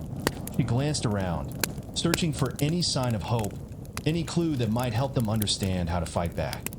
But the town was eerily still, the streets empty, the buildings looming like silent sentinels. It was as if Graymore had been abandoned, its heart hollowed out by the darkness that had taken root. And then she saw it. At the far end of the street, the church bell tower loomed, its silhouette barely visible through the fog. The bell tower, the place where it all had started. The place where they had first uncovered the truth about Graymore's curse. If there was any chance of reversing what had been done, it had to be there. "Caleb," Lena said urgently, her voice low. "The bell tower. We need to get there. It's the only place where we might have a chance." Caleb didn't hesitate. "Let's go. We don't have much time." The two of them turned and ran down the street, their footsteps echoing in the silence. The fog seemed to thicken around them, the shadows creeping closer with each step. Lena could feel the weight of the darkness pressing in on her, suffocating her, but she pushed forward, her eyes fixed on the bell tower in the distance. As they ran, the ground beneath them seemed to shift, and the buildings around them began to warp. The once familiar town had become a twisted, nightmarish version of itself. The streets stretched out in impossible directions, the buildings leaning at odd angles, their windows now dark voids. The air was thick with a low, vibrating hum, the same energy that had filled the chapel before, now pulsing through the very fabric of the town. Lena stumbled, her foot catching on a loose stone, but Caleb was there to steady her. "Keep going," he urged, his voice tight with fear. "We're almost there." They reached the base of the bell tower, but as they approached, they were met with a chilling sight. The door to the tower was wide open, the interior dark and forbidding. The shadows inside seemed to shift and writhe, as if something was waiting for them. Lena's stomach twisted with dread, but she knew they had no choice. They had to go inside. With a deep breath, Lena stepped forward, her hand gripping the door handle. The moment she touched it, the air around them seemed to crackle with energy. The hum grew louder, vibrating through her bones, and the shadows inside the tower seemed to stretch toward her, as though reaching for her very soul. Lena turned to Caleb, her voice barely a whisper. "Stay close. Don't let go of me." He nodded, his eyes wide with fear, but he didn't speak. Together, they stepped into the darkness. The inside of the bell tower was cold, the air thick with dust and decay. The walls were lined with old, rotting wood, and the bell itself hung high above them, silent and ominous. The shadows seemed to move in the corners of the room, flickering like ghosts, and the hum of energy was almost deafening now, reverberating through the walls. Lena's heart raced as she scanned the room, searching for something, anything, that could help them. And then her eyes landed on the altar at the far end of the tower. It was small, unassuming, but there was something about it that drew her in. A faint glow emanated from it, and she could feel the power radiating from it, the same power that had been released when they broke the pact. She moved toward it, her steps slow and cautious. As she approached, the shadows in the room seemed to grow darker, the hum of energy intensifying. And then she saw it. Carved into the stone of the altar was a symbol, an intricate design that looked almost identical to the ones they had seen in the chapel. It was the same symbol that had been tied to the entity, the one that had bound Graymore to the darkness. But now, it seemed different, more powerful, as if it had evolved, grown stronger. Lena's breath caught in her throat. This is it. This is the key. But before she could reach out to touch the symbol, a voice echoed through the tower, sending a jolt of terror through her. "You are too late." Lena froze, her blood running cold. The figure, the entity, was standing in the doorway, its eyes glowing with malevolent power. It had followed them, and now it was ready to finish what had been started. The figure stood in the doorway of the bell tower, its hollow eyes glowing with a sickly yellow light. It moved forward slowly, each step reverberating with a deep, resonant hum, as if the very ground beneath it was bending to its will. The shadows in the tower twisted and writhed, stretching toward the figure like hungry tendrils. The air itself seemed to thicken with its presence, suffocating Lena and Caleb with an invisible weight. Lena's heart raced in her chest. The altar, the symbol, the power, everything had led them here. But now, facing the entity in its full, terrifying form, she felt the crushing weight of their failure. She had thought they could stop it. She had thought they could reverse the curse. But now, standing in the bell tower, she realized how small they were in the face of such ancient power. The figure's voice echoed through the tower, cold and mocking. "You think you can undo what has been set in motion? You think you can stop me? Graymore is mine. It always has been." Lena's mind raced.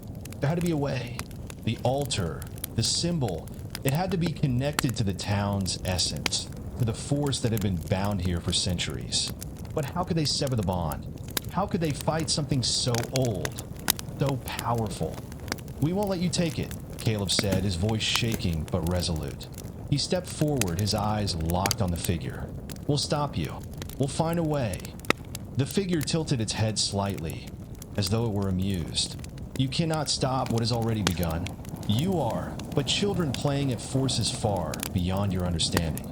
Lena's thoughts were a blur, but something in Caleb's words sparked a realization. They couldn't fight this entity with strength alone. They couldn't defeat it with violence or ritual. They needed to understand it, to undo the very foundation of its power. She turned to Caleb, her voice urgent. We need to destroy the altar. It's the source of its power. If we can sever the connection to Graymore, we might have a chance. Caleb's eyes widened. The altar? How do we destroy it? I don't know, Lena admitted, but we have to try. We have to destroy the symbol. It's the key to the town's essence. If we can break it, we might be able to break the curse. The figure laughed, a low, guttural sound that sent chills down Lena's spine. You think you can destroy what has been bound for centuries? You are fools. Graymore's heart is mine. You cannot take it from me. But Lena wasn't listening anymore. She had made up her mind. She turned toward the altar, stepping closer, her eyes fixed on the glowing symbol carved into the stone.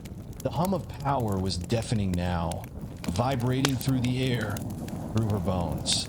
It was as though the entire town was pulsing with the entity's dark energy. Caleb, Lena said, her voice trembling but firm. Get ready. I don't know if this will work, but we have to try. Caleb nodded, his face pale but determined. He stood by her side, his eyes scanning the room, watching the figure as it loomed in the doorway, its gaze never leaving them. I'm with you. Let's do this. Lena reached out, her fingers trembling as they brushed against the symbol. The moment her skin made contact with the stone, a surge of energy shot through her, a blast of cold that nearly knocked her off her feet. She gasped, her body shaking as the power of the altar flooded her senses. The shadows in the room seemed to close in around her, the hum growing louder, more insistent. But she didn't pull away. She gritted her teeth and pressed harder, forcing herself to focus on the symbol, on the essence of Graymore that it represented. The town's heart, the force that had bound the entity here for so long. She closed her eyes, trying to center herself, to push through the pain. She thought of the town, the people who had lived there, the memories that had been lost. She thought of the lives that had been taken by the curse, the lives that had been trapped in the town's endless cycle of decay. And she thought of Caleb, standing beside her, fighting to save the place they both loved. Lena, Caleb said, his voice tight with fear. It's too much. You can't. I have to, she interrupted, her voice strained. We have to destroy it. We have to break the bond. This is the only way. The figure's voice echoed through the tower again, its tone mocking. You cannot fight me. You cannot fight what has been bound to Graymore for centuries. Lena's grip on the symbol tightened. She could feel the darkness trying to pull her in, consume her, but she refused to give in. She focused on the symbol, on the town, on everything that had been taken from Graymore. She could feel the power beneath her fingers, the very essence of the town's soul.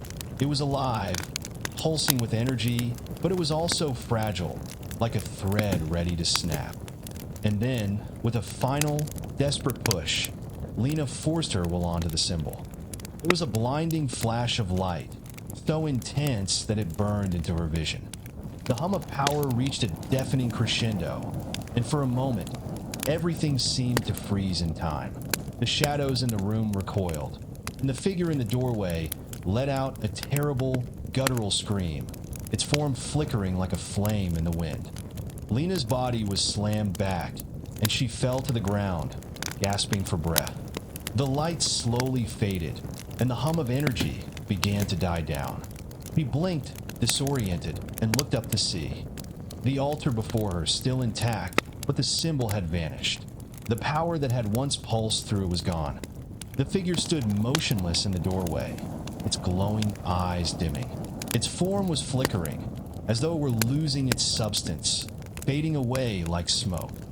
No, the figure hissed, its voice filled with rage. You cannot undo this.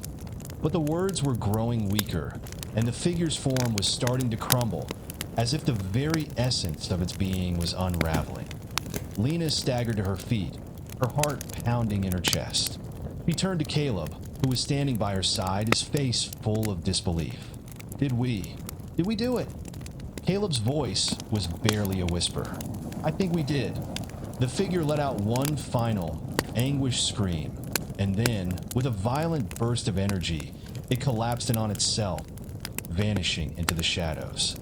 The hum of power that had filled the air ceased, and the oppressive weight that had hung over Graymore lifted. Lena and Caleb stood in the bell tower, breathing heavily, their bodies trembling with exhaustion.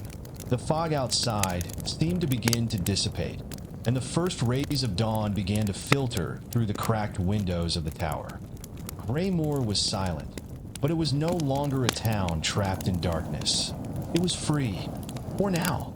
The bell tower was silent now, the echoes of the entity's screams still ringing in Lena's ears. The shadows that had once filled the room were gone, and the oppressive weight that had hung over Graymore had lifted. The town was free, or at least that's what Lena hoped. She felt a sense of relief, but it was tempered by an unsettling feeling deep within her. It was as if something was still watching, waiting. She turned to Caleb, who was standing beside her, his eyes wide and filled with disbelief. He was breathing heavily, his face pale from the ordeal, but there was a glimmer of hope in his expression. Did we really do it? He asked, his voice barely a whisper. Lena nodded, though her heart still raced. I think so. The altar, the symbol, they were the key. We severed the connection between the entity and the town. Caleb looked around the bell tower, his gaze falling on the altar where the symbol had once been. It was now just an ordinary stone slab, its surface smooth and unmarked. The power that had once radiated from it was gone, leaving behind an eerie calm. But Lena couldn't shake the feeling that something was wrong. The air felt too still, too quiet. She glanced toward the door of the tower, half expecting to see the figure, its glowing eyes, its twisted form, emerge from the shadows. But the doorway remained empty, the fog outside slowly beginning to lift as the first light of dawn crept into the room. We did it, she repeated, more to herself than to Caleb. We stopped it. But even as she spoke the words, doubt gnawed at her. The entity had been powerful, ancient, and it had been tied to Graymore for centuries. Could they really have destroyed it completely? Or had they only delayed the inevitable? We should check the town, Caleb said, his voice breaking through her thoughts. Make sure everything's... All right. Lena nodded. Right? Let's go. They left the bell tower, stepping out into the cold morning air. The fog had begun to dissipate, revealing the town in the early light of dawn. The streets, once twisted and warped by the entity's influence, now seemed almost normal. The buildings stood tall, their windows intact, and the air was crisp and fresh. For a moment, it felt like nothing had changed. Graymore was still there, still standing, but as they walked through the town, Lena couldn't shake the feeling that something was off. The silence was too complete, the stillness too unnatural. There were no sounds of life, no birds, no distant voices, no movement from the houses. It was as though the town was holding its breath, waiting for something to happen. They reached the town square, and Lena's heart skipped a beat. The fountain, which had once been a symbol of the town's life and vitality, was now dry, its stone basin cracked and broken. The trees that lined the square were bare, their branches twisted and gnarled. The once vibrant flowers had withered, leaving only brown, brittle stems behind. Caleb stopped beside her, his eyes scanning the empty square. This isn't right, he said, his voice tense. Where is everyone? Lena felt a chill crawl up her spine. I don't know. I don't think we're alone. Just as she spoke, a figure appeared at the far end of the square. It was a man, tall and thin, his face obscured by a wide-brimmed hat. He walked slowly, deliberately, his footsteps echoing in the silence. Lena's pulse quickened. Something about the figure felt wrong. Too still, too deliberate.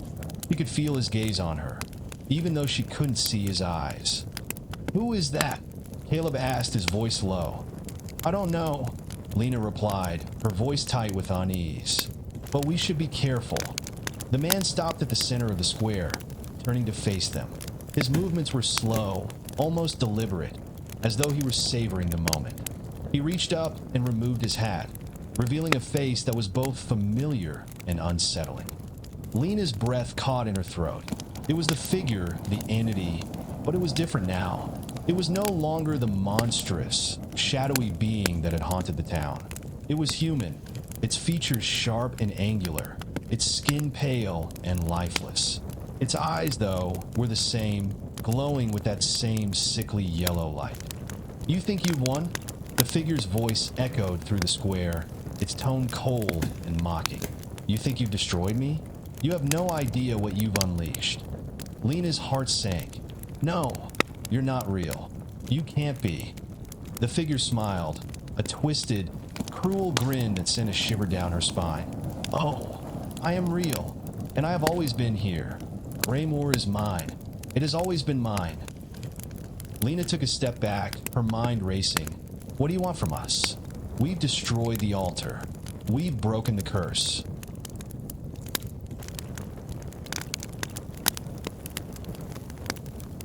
The figure's smile widened. "You think breaking the altar would destroy me? You think you can sever the bond between Graymore and I? You cannot destroy me, Lena. I am the town. I am the very essence of it.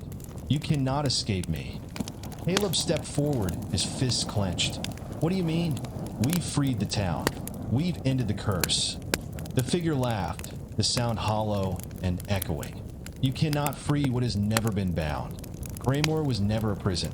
It was a vessel for me. I am the town's heart, its soul. And now, it is time for Graymore to return to what it was always meant to be." Lena's blood ran cold as she realized the truth. The town wasn't free. It had never been. The entity wasn't a force that could be destroyed. It was the town itself, the very essence of Graymore. The town was alive, and it had always been alive, bound to the entity in a symbiotic relationship that neither could exist without. She turned to Caleb, her voice barely a whisper. "We haven't stopped it. We've only freed it." The figure took a step forward, its eyes burning with malevolent energy. "And now, Graymore will rise again. You will witness its true form, and when it is done, you will be a part of it, forever." Lena's heart raced as the ground beneath her feet began to tremble. The town around them seemed to shift, the buildings warping and twisting, the streets buckling as if the very fabric of Graymore was coming alive. The fog thickened once more, swirling around them like a living thing. Lena and Caleb looked at each other, fear and realization dawning in their eyes. They had thought they had won, but in truth, they had only set Graymore on a new path, a path that would lead to something far worse than they could ever have imagined. And now, there was no turning back. The tremors beneath their feet grew stronger, as if the very bones of Graymore were shifting. The town, once a place of eerie silence, now seemed to be alive with a strange, unnatural energy. The streets twisted and curled like vines, the buildings groaning as they stretched and warped. The fog that had once been a harbinger of the entity's power now seemed to pulse, its movement almost rhythmic, like the slow, deliberate beat of a heart. Lena's breath quickened as she stumbled backward, her mind struggling to process what was happening. The figure, no, the entity, stood before them, its presence suffocating, its eyes glowing with that same sickly yellow light. It was no longer just a creature of shadow and malice. It was the very essence of Graymore, woven into the town's existence, and it was awakening. "You see now," the entity's voice echoed, filling the square with its cold, mocking tone. "Graymore has always been mine. I am the town, and the town is me. It is not a place. It is a vessel for power, for life, for eternity." Lena's heart raced. "But we destroyed the altar. We severed the connection." The entity tilted its head, its smile widening. "You think the altar was the source of my power? Foolish girl. The altar was only a conduit, a symbol. The true source of my power is Graymore itself. The land, the people, the very air you breathe. It is all part of me. And now I will rise. The town will rise. The ground beneath their feet cracked, and the sky above them darkened, swirling with ominous clouds. The buildings around them began to pulse with a dark, unnatural energy, their walls rippling like the surface of water, disturbed by an unseen force. The air was thick with the smell of decay, of something ancient and forgotten awakening from a long slumber. Caleb's voice was shaky but defiant. "No, this isn't happening. We can stop it. We have to stop it." The entity's laughter filled the air, echoing through the streets like the sound of 1,000 voices speaking in unison. "You cannot stop me. You never could. You were always part of my plan. You and your little rebellion. You thought you could sever the bond, but it was never meant to be severed. Greymoor is my domain, and now it will rise again." Lena's mind raced. There had to be a way to stop this. She had to think. She had to... Suddenly, a sharp, guttural scream echoed from the distance, cutting through the air like a blade. Lena's head snapped toward the sound, her heart skipping a beat. The scream was followed by a chorus of others, voices twisted in agony, cries of despair, all coming from the heart of the town. "No," she whispered, her voice trembling. It's happening." The entity's smile deepened. "Yes, it is happening. The town is awakening, and with it, the power of Greymoor. The people you once knew are no more. They are part of me now, just as you will be." Lena's eyes widened in horror as she saw the first signs of movement. Figures, twisted and deformed, emerged from the shadows. They were once people, townsfolk perhaps, but now they were something else entirely. Their bodies were contorted, their faces hollow and empty, their eyes glowing with that same yellow light. They moved in jerky, unnatural motions, as if controlled by some unseen force. The town had become a graveyard, a breeding ground for the entity's power. The people of Greymoor were no longer individuals. They were vessels, extensions of the entity's will. "We have to go," Caleb said urgently, grabbing Lena's arm. "We need to get out of here. This place, this town, it's not safe." Lena shook her head, her mind spinning. "We can't just leave. We have to stop it. We can't let Greymoor become this." The entity's voice boomed around them, its tone dripping with malice. "You cannot stop what has already begun. Greymoor will be reborn, and you will be its first offerings. You are the last remnants of a dying world. Soon, you will join me, and together, we will bring Greymoor to its true form." Lena's eyes narrowed, her heart pounding in her chest. There had to be something they could do. They had come this far. They couldn't let the entity win. But how could they fight something so deeply intertwined with the very fabric of the town? How could they destroy Greymoor itself? Then it hit her. The town, the land, it wasn't just a vessel for the entity. It was a reflection of it. If the entity was bound to Greymoor, then perhaps there was a way to bind it back, to trap it once more, as it had been centuries ago. Lena turned to Caleb, her voice filled with urgency. "We need to find the source, the heart of Greymoor. If we can find it, we can bind the entity again. We can put it back where it belongs." Caleb's eyes flickered with doubt, but he nodded. "Where do we even start?" Lena scanned the town, her eyes falling on the center of the square, where the fountain once stood. The heart of Greymoor, the symbol of life, of the town's pulse, had always been there. If the entity had been tied to the town's essence, then the fountain might be where it all began. "Come on," she said, grabbing Caleb's hand. "We have to get to the fountain. It's the key." They pushed through the twisted streets, dodging the shambling figures of the townsfolk as they moved toward the center of Greymoor. The air was thick with the stench of decay, the ground slick with something dark and viscous. The town was alive with a terrible energy, its pulse quickening with every step they took. When they reached the square, the fountain was no longer a symbol of life. It was a twisted, gnarled monument, its once pristine stone now cracked and broken. The water that had once flowed freely was now thick and black, swirling with an unnatural force. At the base of the fountain, a dark, pulsing mass seemed to throb with a malevolent energy. Lena's heart sank. The fountain was no longer just a symbol of the town's heart. It was the entity's heart now, its power concentrated in the very core of Graymore. "We have to destroy it," Caleb said, his voice filled with determination. "We have to stop it here." Lena nodded, her mind racing. But how? How could they destroy something that was so deeply embedded in the town's very existence? As if in response to her thoughts, the ground beneath them trembled once more, and the figure of the entity appeared before them, its form flickering in and out of existence. Its eyes burned with rage. "You think you can destroy me?" It hissed, its voice filled with fury. "You cannot. I am Graymore, and Graymore is me." Lena's hand tightened around the symbol that still hung from her neck, the one she had used to sever the connection before. She had no idea if it would work again, but it was their only hope.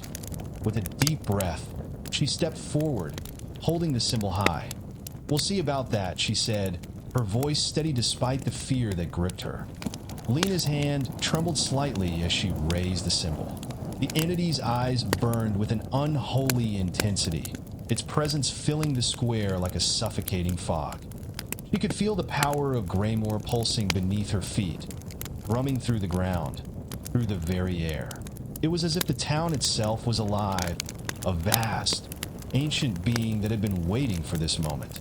The figure of the entity shimmered in and out of existence, its voice a low, guttural growl. "You cannot fight me, Lena. You are nothing but a speck in the grand design of Graymore. You cannot stop what has always been." Lena's heart pounded in her chest, but she didn't lower the symbol. She couldn't. This was their last chance. She turned to Caleb, who stood beside her, his face set in grim determination.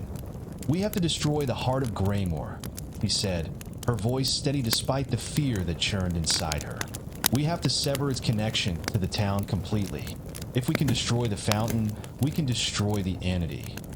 Caleb nodded, his eyes hard with resolve. "Then let's do it." Together, they moved toward the fountain. The air grew thicker with each step, the ground beneath them shifting and groaning as if it were alive, unwilling to let them approach. The dark, pulsing mass at the base of the fountain seemed to writhe in response to their presence, its tendrils reaching out like fingers, trying to pull them in. Lena's breath quickened. The fountain was no longer a simple structure. It was the heart of Graymore, the vessel that held the entity's power. It was both the town's lifeblood and its prison, and now they had to destroy it. As they reached the fountain, the ground trembled again, and the figure of the entity materialized before them, blocking their path.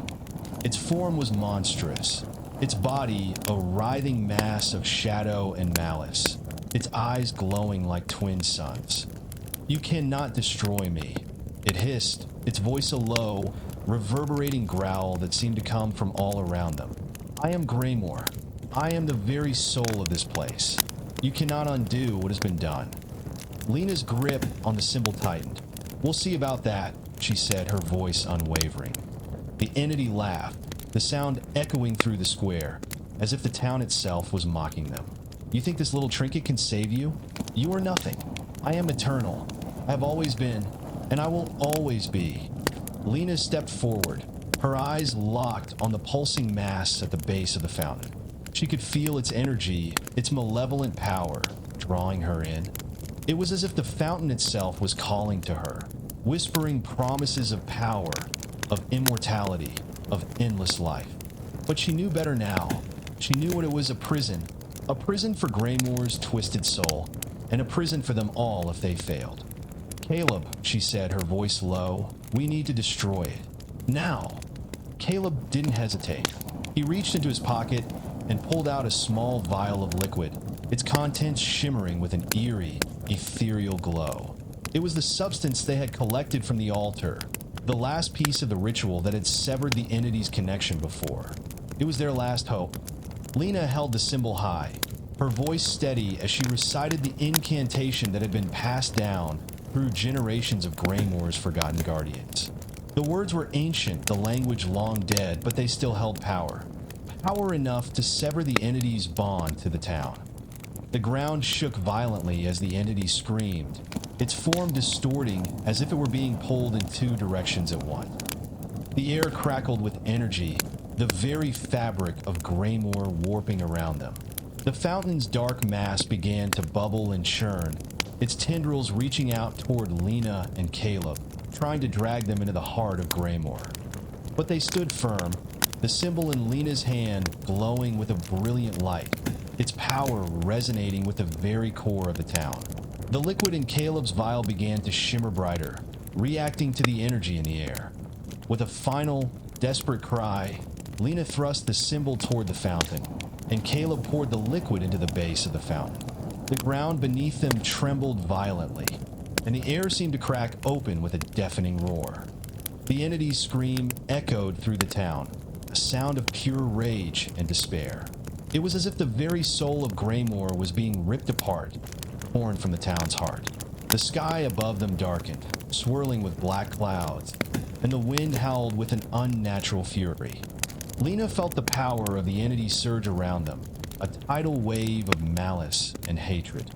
But she held firm, her grip on the symbol unyielding. We had to finish this.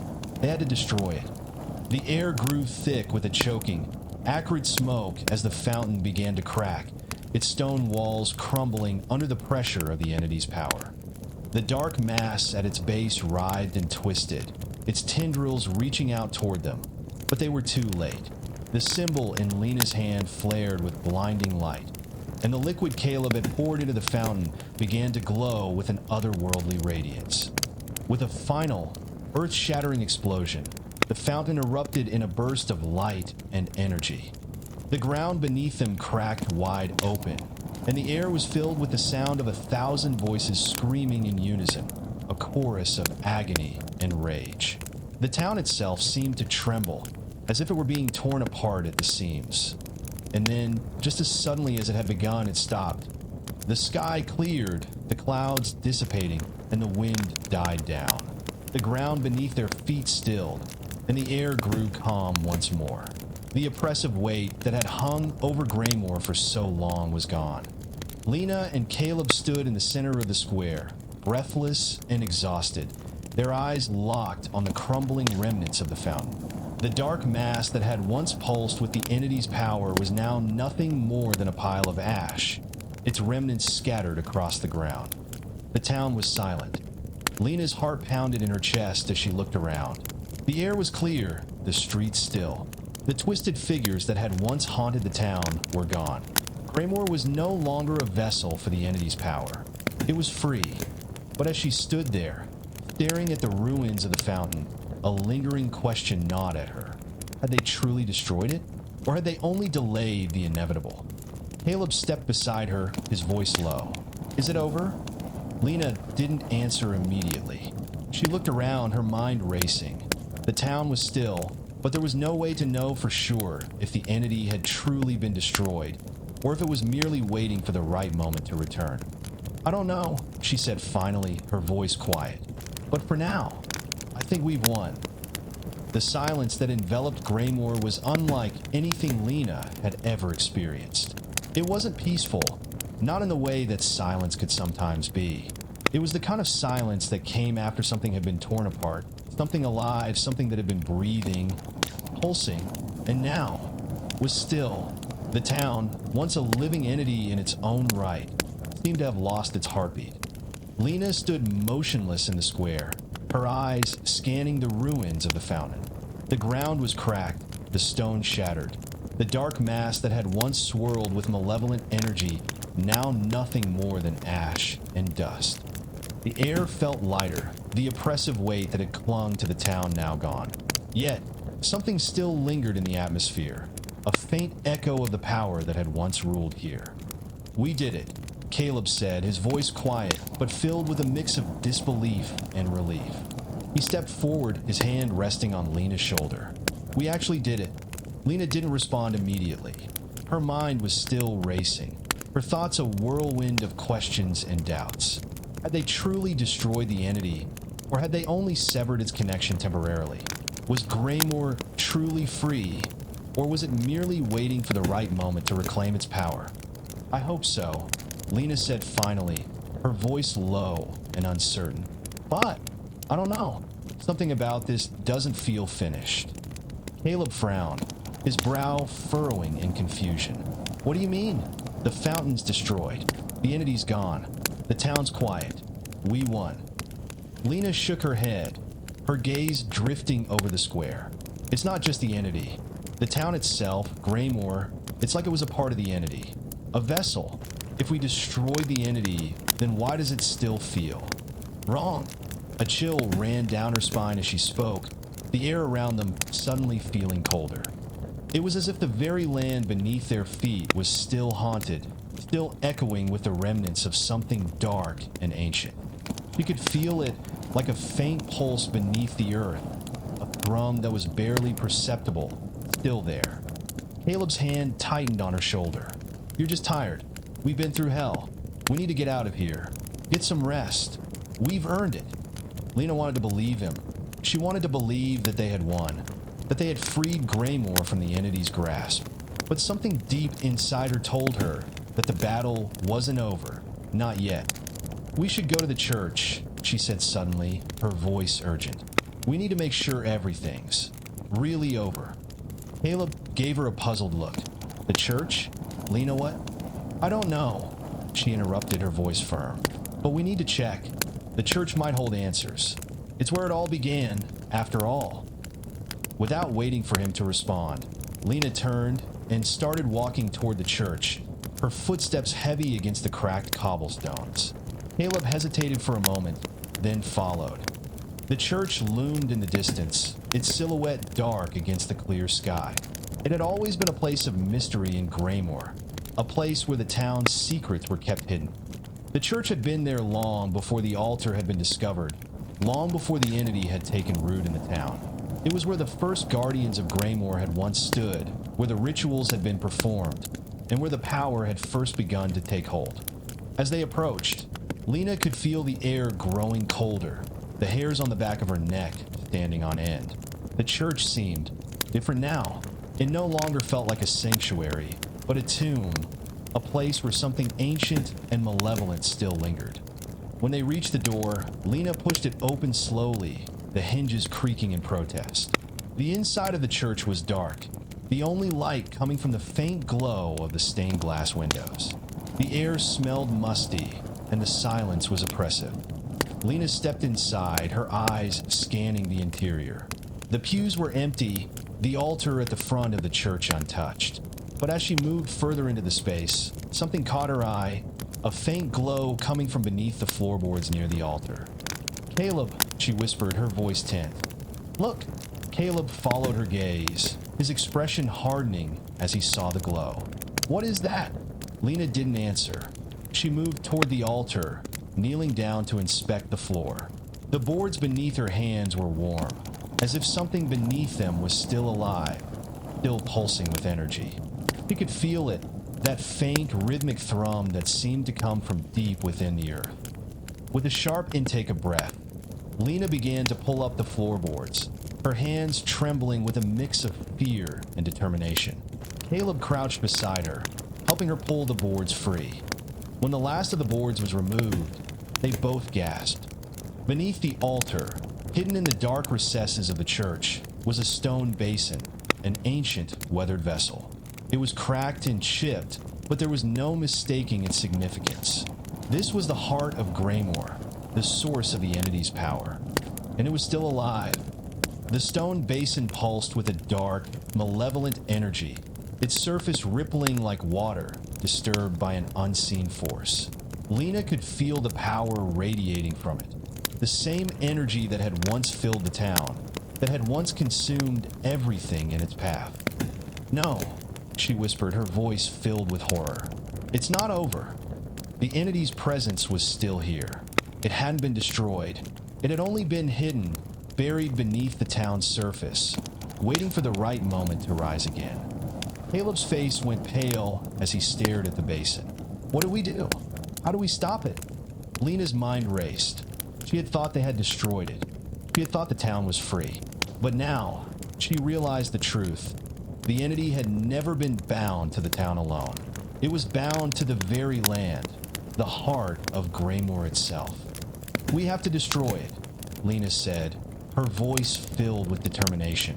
"We have to destroy the heart, once and for all." But even as she spoke the words, she knew it wouldn't be easy. The entity was too powerful, too deeply embedded in the land. It would fight back, and they would have to be ready for the final battle. With a deep breath, Lena turned to Caleb. "We need to find a way to destroy the heart. Once we do that, the entity will be gone for good." Caleb nodded, his expression grim. "Then let's do it." Together, they prepared for the fight that would determine the fate of Graymore. The heart of the town was still beating, but this time, they would be the ones to end it. The air inside the church grew colder still, as if the walls themselves were closing in around them. The stone basin, pulsing with dark energy, seemed to grow larger in their minds, its presence dominating the room. Lena's pulse quickened, and she could feel the weight of the town's curse pressing down on her. It was as though Graymore itself was holding its breath, waiting for the final act to unfold. Lena and Caleb stood before the basin, their faces pale, their hearts heavy with the knowledge of what they had to do. The faint, rhythmic thrum of the entity's power filled the space, a sound that seemed to come from deep within the earth, reverberating through their bones. "How do we destroy it?" Caleb asked, his voice strained. "We tried everything, Lena. The fountain, the altar. Nothing's worked." Lena's mind raced, searching for an answer. She had spent her whole life hearing the legends of Graymore, studying the ancient rituals, but this was different. This wasn't just a ritual or a spell. It was a battle against something older, something far more powerful than anything they had faced before. But she knew one thing for certain. To destroy the heart, they would have to sever its connection to the land itself. The entity had woven itself into the very fabric of Graymore. The town's power, its history, its soul, everything was tied to this basin, to the dark force that had been feeding off it for centuries. "There's one way," Lena said, her voice quiet but firm. "We have to perform the final ritual, the one that the first Guardians used, the one that binds the heart to the land." Caleb's eyes widened in confusion. "The final ritual? But that's what created the entity in the first place, right?" Lena nodded grimly. "Yes, but the ritual can also destroy it. The entity was never meant to be permanent. The Guardians used the ritual to bind the heart to the land, to keep the entity from spreading. But it was corrupted over time. If we can reverse the ritual, if we can sever the connection between the heart and the land, we can destroy it." Caleb looked uncertain, but there was a glimmer of hope in his eyes. "How do we reverse it?" Lena took a deep breath, steeling herself for what was to come. "We need to use the same symbol, the one that was used to bind the heart in the first place. It's the only way to break the connection. But we'll need something more. The energy from the fountain, from the altar. We need to channel that power, focus it all into the heart." Caleb swallowed hard. "And if we fail?" Lena didn't answer right away. He didn't have to. They both knew the risks. If they failed, Graymore would be lost forever, consumed by the entity's power. But if they succeeded, they would break the curse once and for all. "We won't fail," Lena said, her voice resolute. "We can't." She stepped forward, her eyes never leaving the basin. The glow from within it seemed to grow brighter, more intense, as if it were aware of their intentions. The air around them crackled with dark energy, the power of the entity fighting back, trying to keep them from succeeding. Lena reached into her pocket and pulled out the symbol, an ancient pendant, its surface worn and faded from centuries of use. It was the same symbol that had been used to bind the heart, the symbol of the Guardians. She held it tightly in her hand, feeling the weight of its history, of the countless sacrifices made by those who had come before her. "Caleb," she said, her voice steady, "we need to focus. We need to channel everything we have into this. The power of the fountain, the power of the altar, everything we've learned. It has to be enough." Caleb nodded, his eyes filled with determination. "Let's do it." Together, they knelt before the basin, their hands clasped around the symbol. Lena closed her eyes, her mind clearing as she focused on the ritual. She could feel the energy building around them, the dark power of the heart swirling in the air, pushing against them. But they wouldn't back down. With a deep breath, Lena began to chant the words of the ritual, her voice steady and strong. The ancient language flowed from her lips, the words of prayer, a command, a plea. Caleb joined in, his voice harmonizing with hers, their combined energy beginning to resonate with the power of the heart. The ground beneath them trembled as the power of Graymore surged, the town's energy responding to the ritual. The air crackled with raw magic, the walls of the church seeming to pulse with the force of the entity's power. The basin began to glow brighter, its dark energy rising up, pushing against them, trying to break free. But Lena and Caleb held firm. They focused all their will, all their energy into the symbol, into the words of the ritual. The power of the fountain, the altar, the land, everything they had fought for was now flowing through them. The entity screamed in fury, its voice a low, guttural roar that shook the very foundation of the church. The basin began to crack, the dark energy swirling around it like a storm, but Lena and Caleb didn't waver. They kept chanting, their voices rising in unison, their power growing stronger. And then, with a final, earth-shattering cry, the basin exploded. The energy that had been contained within it was released in a blinding burst of light, flooding the church with a searing brilliance. The ground beneath them shook violently, the walls of the church cracking and crumbling as the power of the entity was torn from the land. Lena and Caleb were thrown backward, their bodies slamming into the cold stone floor. The light blinded them, the air thick with the sound of the entity's final scream, a sound of pure rage and despair. And then, silence. The light faded, and the world seemed to still. The ground beneath them stilled. The walls of the church stopped shaking, and the air grew thick with an oppressive quiet. The entity was gone. Lena and Caleb slowly pushed themselves to their feet, their bodies aching from the force of the explosion. They looked around, their eyes wide with disbelief. The church was in ruins. The stone walls were cracked and broken, the altar shattered. But the basin, the heart of Graymore, was gone. The dark energy that had once filled the town was no more. Lena took a deep breath, her heart still racing. It was over. The entity was destroyed. Graymore was free.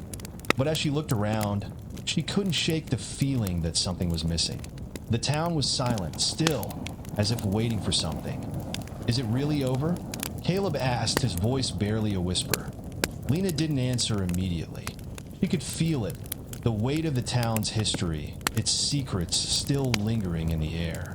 Graymore was free from the entity, but its legacy would live on, in the land, in the people, in the stories that have been passed down through generations.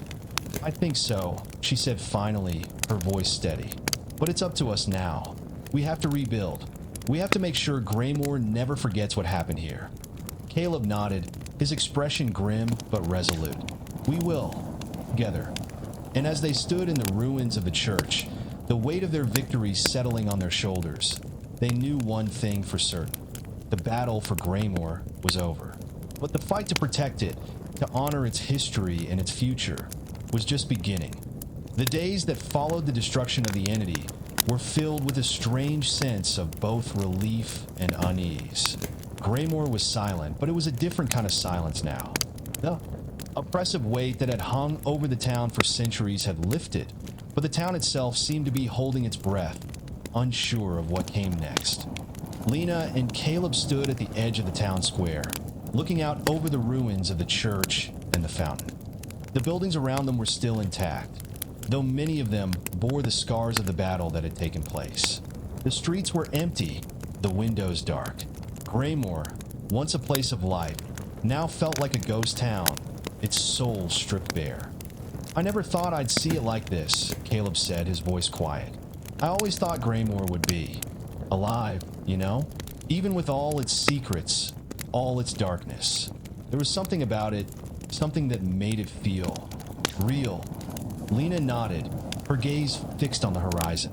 I know. It feels strange now, doesn't it? like the town has lost its heartbeat. They had spent the past few days gathering what remained of the townspeople, helping those who had survived the chaos. Many of the villagers had fled during the final confrontation, too afraid to face the consequences of the entity's wrath. Others had stayed, uncertain of what to do now that the curse had been broken. The survivors were now scattered, a few living in the remnants of their homes, others in temporary shelters. It was clear that Graymore would never be the same. The people had lived in fear for so long that rebuilding their lives would be a monumental task. They had lost so much, not just in terms of their homes and possessions, but in their sense of identity. "We need to give them hope," Lena said, her voice firm. "They've lived in the shadow of that thing for too long. It's time for them to rebuild, to remember who they were before all of this happened." Caleb turned to her, his eyes searching her face. "You're right, but how do we do that?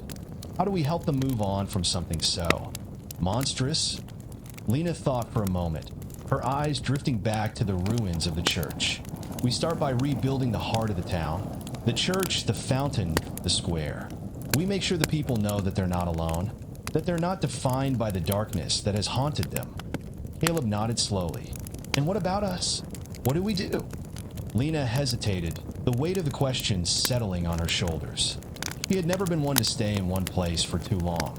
She had always been an outsider, a wanderer, someone who moved through the world without ever truly belonging. But now, after everything that had happened, after everything they had fought for, she realized that maybe it was time to put down roots. I think we stay," she said, her voice soft but resolute. "We help them rebuild. We make sure the history of Graymore isn't lost. We keep the memory of what happened here alive, so it never happens again." Caleb's eyes softened. "You're right. We owe it to them. We owe it to the town." Together, they walked through the empty streets, their footsteps echoing in the stillness. They passed the homes of the villagers, many of them abandoned, others showing signs of life.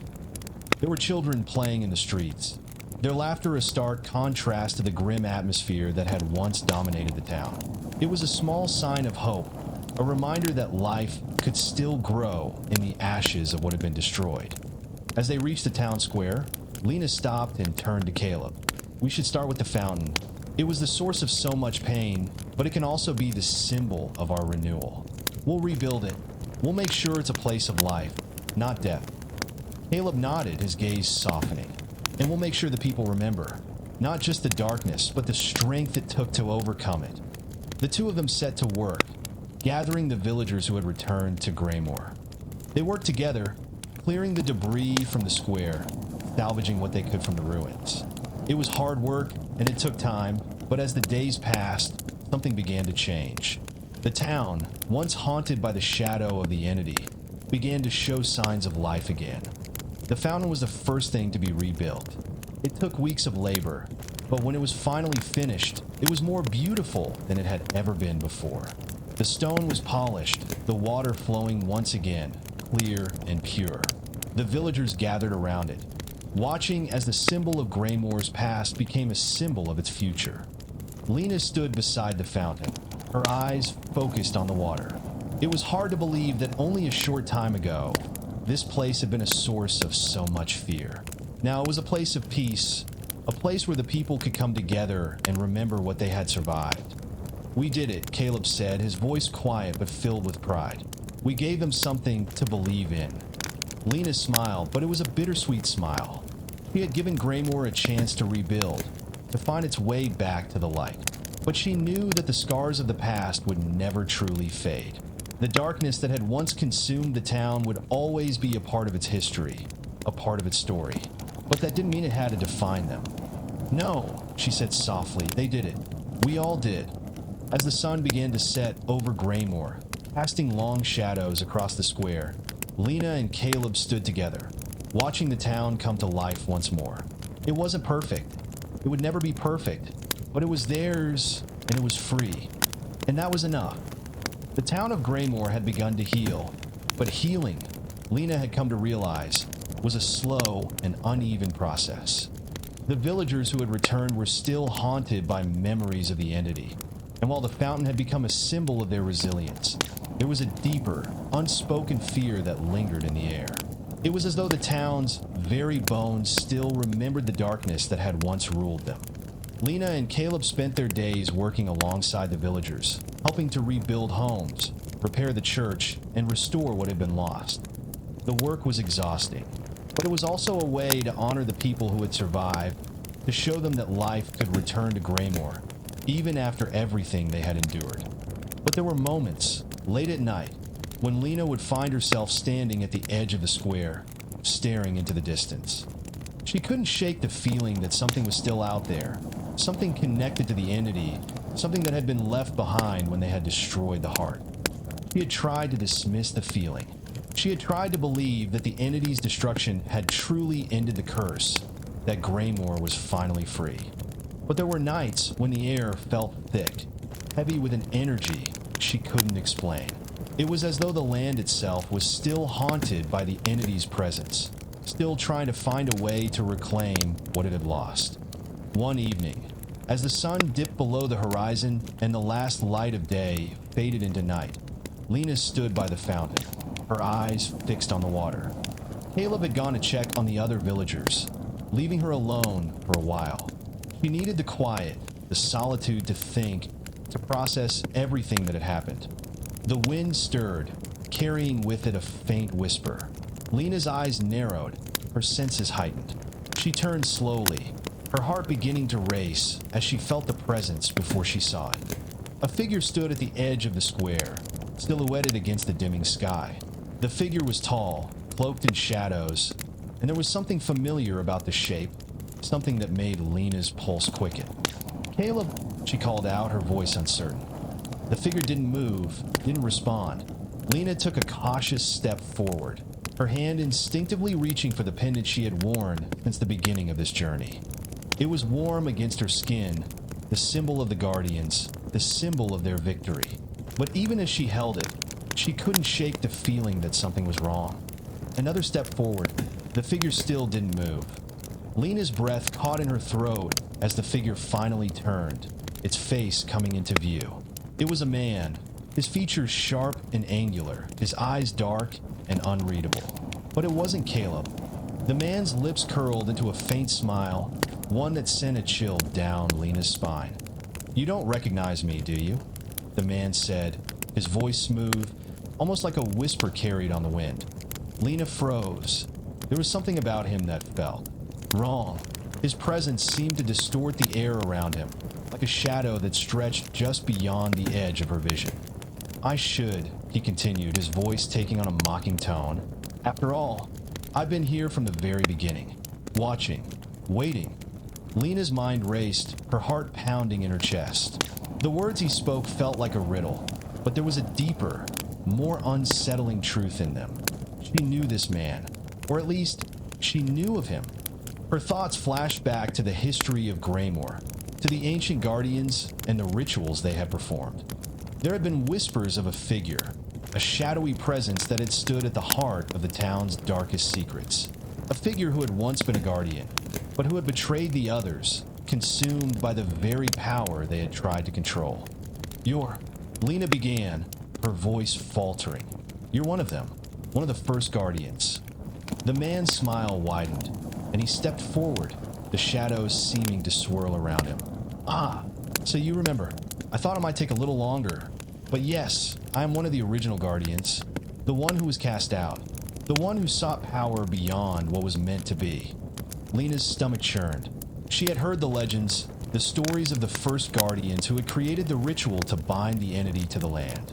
But there had always been one name missing, one figure who had vanished from history. And now, standing before her, this man was that missing piece. "You were the one who corrupted the ritual," Lena said, her voice steady despite the rising fear inside her. "You were the one who allowed the entity to grow, to feed off the land." The man nodded, his eyes gleaming with something that could only be described as amusement. "Yes, I was the one who saw the potential in the power of the entity. The one who realized that Graymore could be more than just a town. It could be a kingdom of darkness." Lena's grip on the pendant tightened. "But you were cast out. The others stopped you." He chuckled darkly. "Did they?" Or did they simply bury the truth? You see, Lena, the entity was never truly defeated. It was never fully bound. The power it feeds on, the power of Graymore, was always there, always waiting for the right moment to return. Lena's breath caught in her throat. You're saying, it's still here? The entity? The man's smile faltered, his expression growing darker. Not the entity, not in the way you think, but its influence, its legacy, it lingers. And now, with the heart of Graymore broken, the land is vulnerable. The power is fractured, and it calls to those who understand it. Lena's mind raced. He had thought the entity was gone. She had believed that their victory was complete. But now, standing before this man, she realized how little she truly understood. The entity had been a force, yes, but it was more than that. It was a part of Graymore, a part of its history, and even in its absence, its influence still held sway.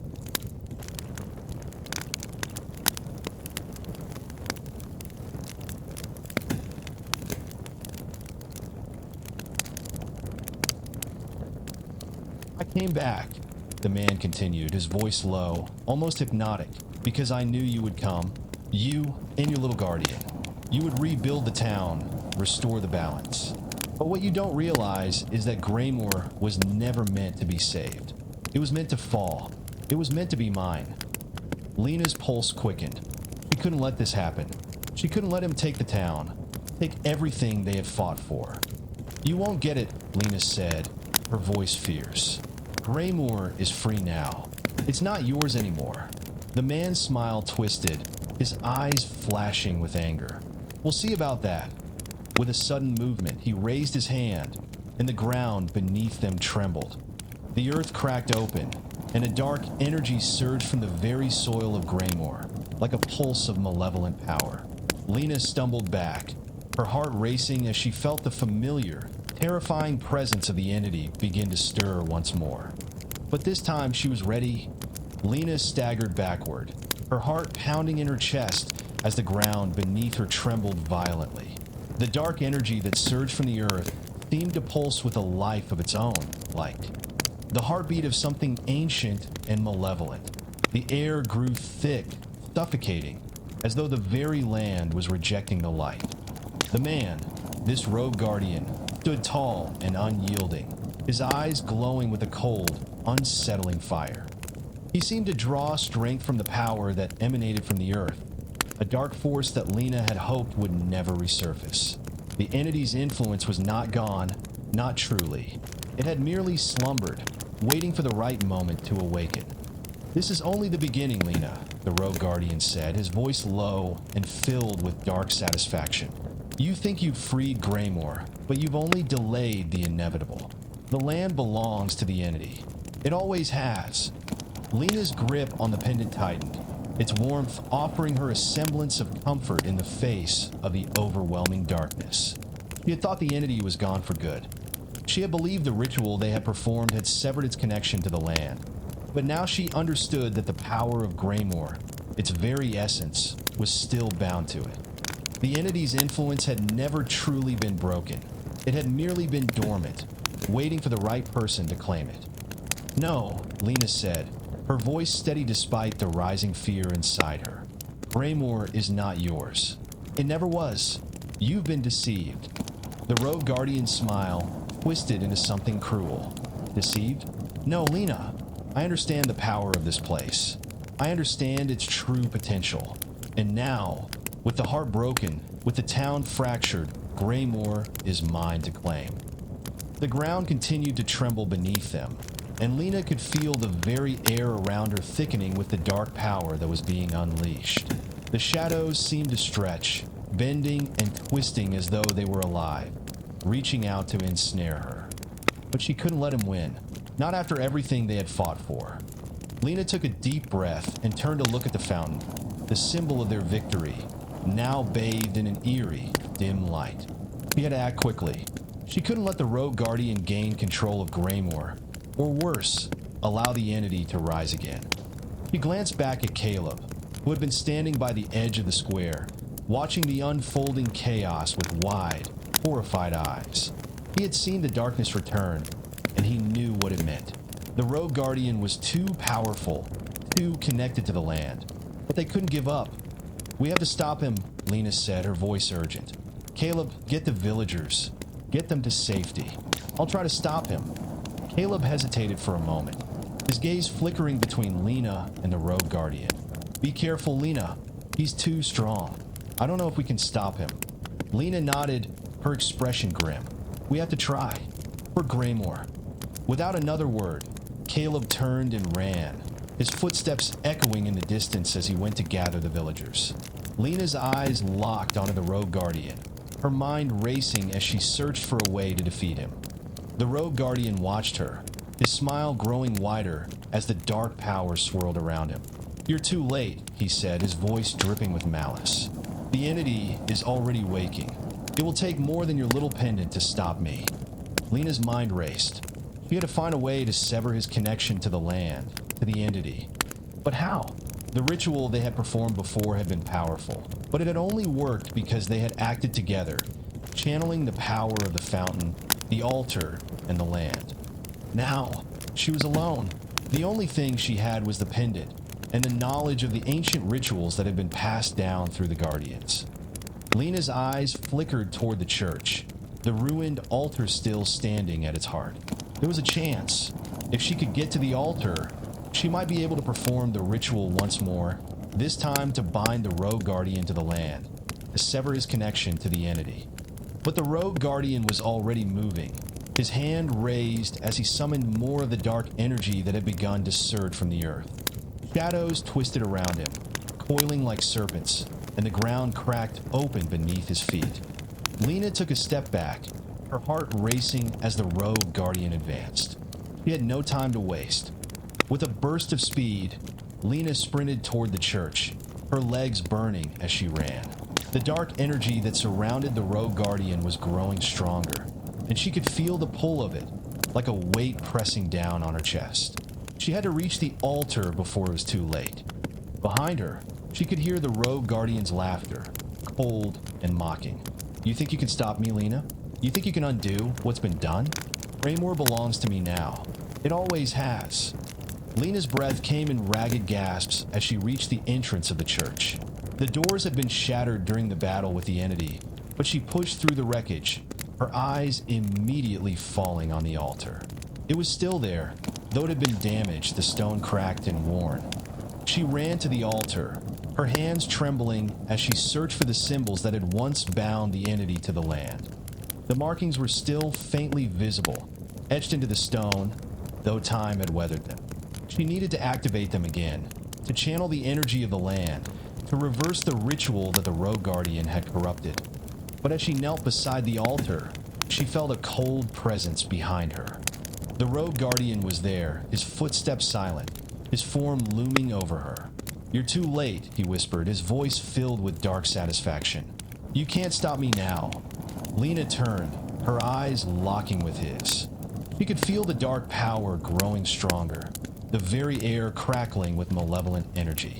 But she wouldn't give up. Not now. With a fierce determination, she raised the pendant high above her head, the symbol glowing with a soft, golden light. She chanted the words of the ancient ritual, her voice steady and clear, even as the rogue guardian's laughter echoed around her. The ground beneath them trembled, and the shadows seemed to recoil as the power of the pendant surged through Lena's body. The symbols on the altar began to glow, their light growing brighter, stronger. The rogue guardian's expression faltered, his confidence wavering as the energy shifted. "No," he shouted, his voice filled with panic. "You can't," but it was too late. The ritual was already taking hold. The ground cracked open beneath the rogue guardian's feet, and the shadows that had once obeyed him now turned against him. The dark energy that had once empowered him now consumed him, pulling him into the earth. His body twisted and contorted, his screams echoing through the church as the shadows swallowed him whole. Lena collapsed to her knees, exhausted, her breath coming in ragged gasps. The power of the ritual had drained her, but she knew she had done it. The rogue guardian was gone. The entity's influence had been severed once more. The church was silent, save for the faint hum of energy that lingered in the air. Lena looked up, her eyes blurry from exhaustion, but she knew that Graymore was safe. For now, at least. And as she stood, her legs trembling beneath her, she couldn't help but feel a sense of finality. The battle had been long and hard, but it was over. The darkness was gone, and Graymore was free. The Rogue Guardian's screams echoed for what felt like an eternity, but as the shadows devoured him, the air began to settle. The oppressive energy that had gripped the land for so long finally began to dissipate, leaving behind a strange, eerie calm. The ground stopped shaking, the wind stilled, and the faint hum of power that had lingered in the church faded into silence. Lena remained kneeling beside the altar, her body trembling with exhaustion. The pendant in her hand was still warm, its glow slowly dimming.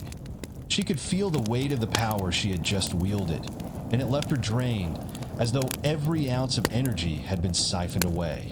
Her vision blurred, and for a moment, she feared she might collapse right there in the ruins of the church. But then she heard footsteps.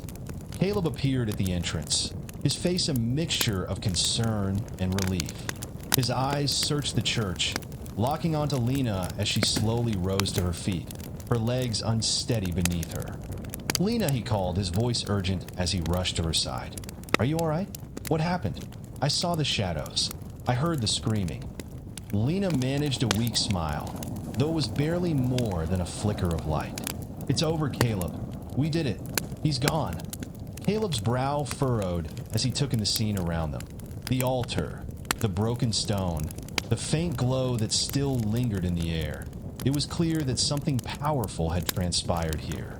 But there was no sign of the Rogue Guardian, no trace of the darkness that had once consumed him. "You stopped him?" Caleb asked, his voice filled with awe. Lena nodded, though the effort of speaking seemed to drain her. "I had to use the ritual again, the one that bound the entity to Graymore. It wasn't easy, but I had to reverse what he did. I couldn't let him take the town." Caleb's eyes softened, and he reached out to steady her as she swayed on her feet. "You're incredible, Lena. I don't know how you did it, but I'm glad you did." Lena closed her eyes for a moment, taking in a deep breath. "I don't know how I did it either, but I couldn't let Graymore fall again. Not after everything we've been through." The church was quiet now, the tension that had filled the air now gone. But as Lena stood there, a new sense of unease settled over her. She had defeated the Rogue Guardian, but something about the way the shadows had receded, the way the earth had trembled, it left her with a nagging feeling. The entity's influence might be gone, but its legacy was still there, embedded in the land, in the very bones of Graymore. "We should seal it," Lena said, her voice distant, as though the words were coming from somewhere deep inside her. "We need to make sure that the power here can never be used again." Caleb nodded, his expression serious. "How do we do that?" Lena glanced around the church, her eyes landing on the remnants of the altar. It had been a place of great power, a focal point for the rituals that had bound the entity to Graymore. But now it needed to be destroyed. The symbols, the markings, they had to be erased, wiped away, so that no one could ever tap into the dark power that had once threatened to consume the town. "We'll need to destroy the altar," Lena said, her voice steady now. "We'll have to break the bond completely. If we don't, the land will still be vulnerable. We can't let anyone else use it." Caleb nodded again, his gaze unwavering. "I'll help, whatever it takes." The two of them set to work, gathering the tools they needed to dismantle the altar. They worked quickly, their movements purposeful. Lena knew that they didn't have much time. The Rogue Guardian had been powerful, but there were still those who might seek to claim the dark power of Graymore. If they didn't act now, the town could fall once more. As they worked, Lena's thoughts drifted to the people of Graymore, the villagers who had survived the horrors of the past and were now beginning to rebuild their lives. They would need to know what had happened here, what had been at stake. They would need to understand that the land itself had been corrupted, and that it had taken everything they had to protect it. Once the altar was dismantled, once the symbols had been erased, Lena stood back and surveyed the work they had done. The church was quiet now, the dark energy that had once lingered here gone, replaced by a sense of peace. "We've done it," Caleb said, his voice quiet but filled with relief. "Graymore is safe." Lena nodded, though a part of her still felt uneasy. She had defeated the rogue guardian, but the land itself was still scarred by what had happened. The echoes of the past would always linger here, and she couldn't help but wonder if there were still other forces, other shadows, that would one day seek to reclaim the power of Graymore. But for now, she allowed herself a moment of peace. Graymore was free. The people were safe, and that was enough. As they left the church, the sun was just beginning to rise over the horizon, casting a soft, golden light over the town. The streets were quiet, but there was a sense of renewal in the air, a sense that Graymore was finally beginning to heal. Lena and Caleb walked together, side by side, their footsteps echoing in the silence. The road ahead would not be easy. The scars of the past would take time to fade, and the people of Graymore would have to rebuild, piece by piece. But they had survived, and that Lena realized was the most important thing. "We'll make sure it never happens again," she said, her voice filled with resolve. Caleb smiled, his eyes filled with pride. "Together, we will." And as they walked into the new day, Lena knew that Graymore's future, though uncertain, was in good hands. They had faced the darkness together, and now they would face whatever came next. The days that followed were quiet, almost unnervingly so. After the destruction of the altar and the sealing of the rogue guardian's dark influence, Graymore began to breathe again. The villagers who had once been terrified to even step outside their homes now worked together to rebuild the town, slowly but steadily. The scars of the past were still visible in the broken stone and the ruins that dotted the landscape, but there was a sense of hope in the air that hadn't been there before. Lena and Caleb worked tirelessly, side by side, helping with the rebuilding. They didn't need to speak much anymore. There was an unspoken understanding between them. The bond they had formed during their trials was something that could not be easily broken. They had seen the worst of what Graymore had to offer, and together they had overcome it. But even as they worked, Lena couldn't shake the feeling that something was still off. The town was healing, yes, but the land itself, Graymore still felt different. He couldn't explain it. It wasn't the lingering presence of the rogue guardian or the entity, no, that had been destroyed. But there was something else, something deeper, that tugged at her consciousness. One evening, as the sun dipped below the horizon, Lena stood by the fountain, watching the water shimmer in the fading light. Caleb had gone to check on the progress of the church, and Lena had taken the opportunity to be alone, to think. The fountain had become a symbol of hope for the villagers, a reminder that they had survived the darkness. But Lena couldn't shake the feeling that the fountain, too, was connected to something much older, much more dangerous than she had ever realized. She turned her gaze to the horizon, her eyes scanning the landscape. The trees on the outskirts of the town seemed to sway in a way that was almost unnatural, as though they were, whispering secrets to one another. The wind stirred, carrying with it the faintest trace of something ancient. Lena's heart skipped a beat. She knew that feeling. It was the same sensation she had felt the first time she had come to Graymore, the same unease that had settled in her chest when she had first learned about the entity. It was the land itself reacting to something. Something was stirring again. "Lena," Caleb's voice broke through her thoughts, and she turned to see him approaching, his expression concerned. "Are you all right? You look distant." Lena forced a smile, but it didn't reach her eyes. "I'm fine. Just thinking." Caleb stepped closer, his gaze following hers as he took in the fountain and the trees in the distance. "What's bothering you?" Lena hesitated, unsure how to explain the feeling gnawing at her insides. "I don't know. It's just something doesn't feel right. The town is healing, yes, but the land is different now. I can feel it." Caleb frowned, his brow furrowing in concern. "You think the entity's influence is still here?" Lena shook her head. "No, the rogue guardian is gone. The entity is gone. But I don't know. It's like the land is still waiting, like it's still holding on to something." Caleb placed a reassuring hand on her shoulder. "You've been through a lot, Lena. It's only natural to feel this way. But we're here now. We've done everything we can to protect this place. Greymoor is free."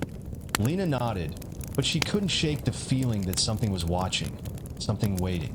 She had destroyed the altar, sealed the rogue guardian's power, but there was still a piece of Greymoor's history that had not been dealt with. The fountain, the land, the very foundation of the town, it was all connected to the entity, to the ancient rituals that had once bound it. And now, with the rogue guardian gone, there was nothing to keep the land from awakening again. "I hope you're right," Lena said softly, "but I think we need to be careful. There's more to Greymoor than we understand." The weeks passed, and the sense of unease that had settled in Lena's chest only grew stronger. She couldn't shake the feeling that Greymoor's peace was fragile, that it was built on the precipice of something far darker than they had ever realized. The villagers continued to rebuild, and life seemed to return to normal, but Lena's mind was always racing. She spent hours poring over the old books and scrolls she had found in the ruins of the church, searching for anything that might explain the strange feeling she had. But the more she read, the more she realized how little she truly understood about the history of Greymoor. The rituals, the guardians, the entity, it was all tangled in layers of myth and legend, and no one had ever truly understood the full extent of what had happened here. One evening, after a long day of work, Lena found herself standing by the fountain again, her thoughts heavy. The sun had set, and the sky was a deep indigo, the stars twinkling faintly overhead. The fountain's water sparkled in the moonlight, its gentle sound offering a sense of calm. But even in the quiet, Lena couldn't escape the nagging feeling that something was still wrong. She heard footsteps behind her and turned to see Caleb approaching, his face illuminated by the soft glow of the lanterns that lined the streets. He smiled at her, but there was something in his eyes that made Lena pause. Something off. "Lena," Caleb said, his voice unusually quiet. "I think you should see this." Lena frowned, her heart skipping a beat. "See what?" Caleb didn't answer immediately. Instead, he gestured for her to follow him, and without waiting for her to respond, he turned and began walking toward the outskirts of the town. Lena's stomach tightened. She didn't like the feeling that had settled over her. Something was happening, something that Caleb wasn't telling her. She followed him, her footsteps quickening as they moved away from the town center and toward the edge of the wood. The trees here were dense, their branches twisting together like dark fingers reaching for the sky. The wind had picked up, rustling the leaves in a way that felt almost deliberate. "What's going on, Caleb?" Lena asked, her voice tight with anxiety. Caleb stopped suddenly, turning to face her. His expression was unreadable, his eyes shadowed. "Lena, I've been hearing things. Strange things. At night. Whispers." Lena's blood ran cold. "Whispers?" He nodded. "It's coming from the woods. I thought it was just my mind playing tricks on me, but I've heard it every night for the past week. And tonight, I found something." Lena's pulse quickened. "What did you find?" Caleb stepped aside, revealing a small clearing in the woods. At the center of the clearing was a stone circle, ancient and weathered, its surface etched with symbols Lena didn't recognize. The air around it seemed to shimmer, as though something was alive, something that shouldn't be. Lena's breath caught in her throat as she stepped closer, her eyes scanning the markings on the stones.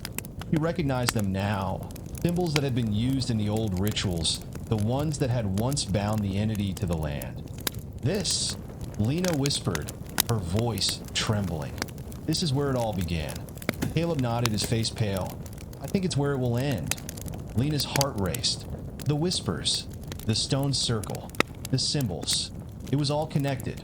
The land, the entity, the rogue guardian, everything was leading her here. And she realized, with a sinking feeling in her chest, that Greymoor's history had never truly been buried. It had merely been waiting for the right moment to rise again. Lena stood frozen at the edge of the stone circle, her breath shallow, her mind racing. The symbols carved into the weathered stone seemed to pulse with a faint, eerie glow, as though they were alive, waiting for something.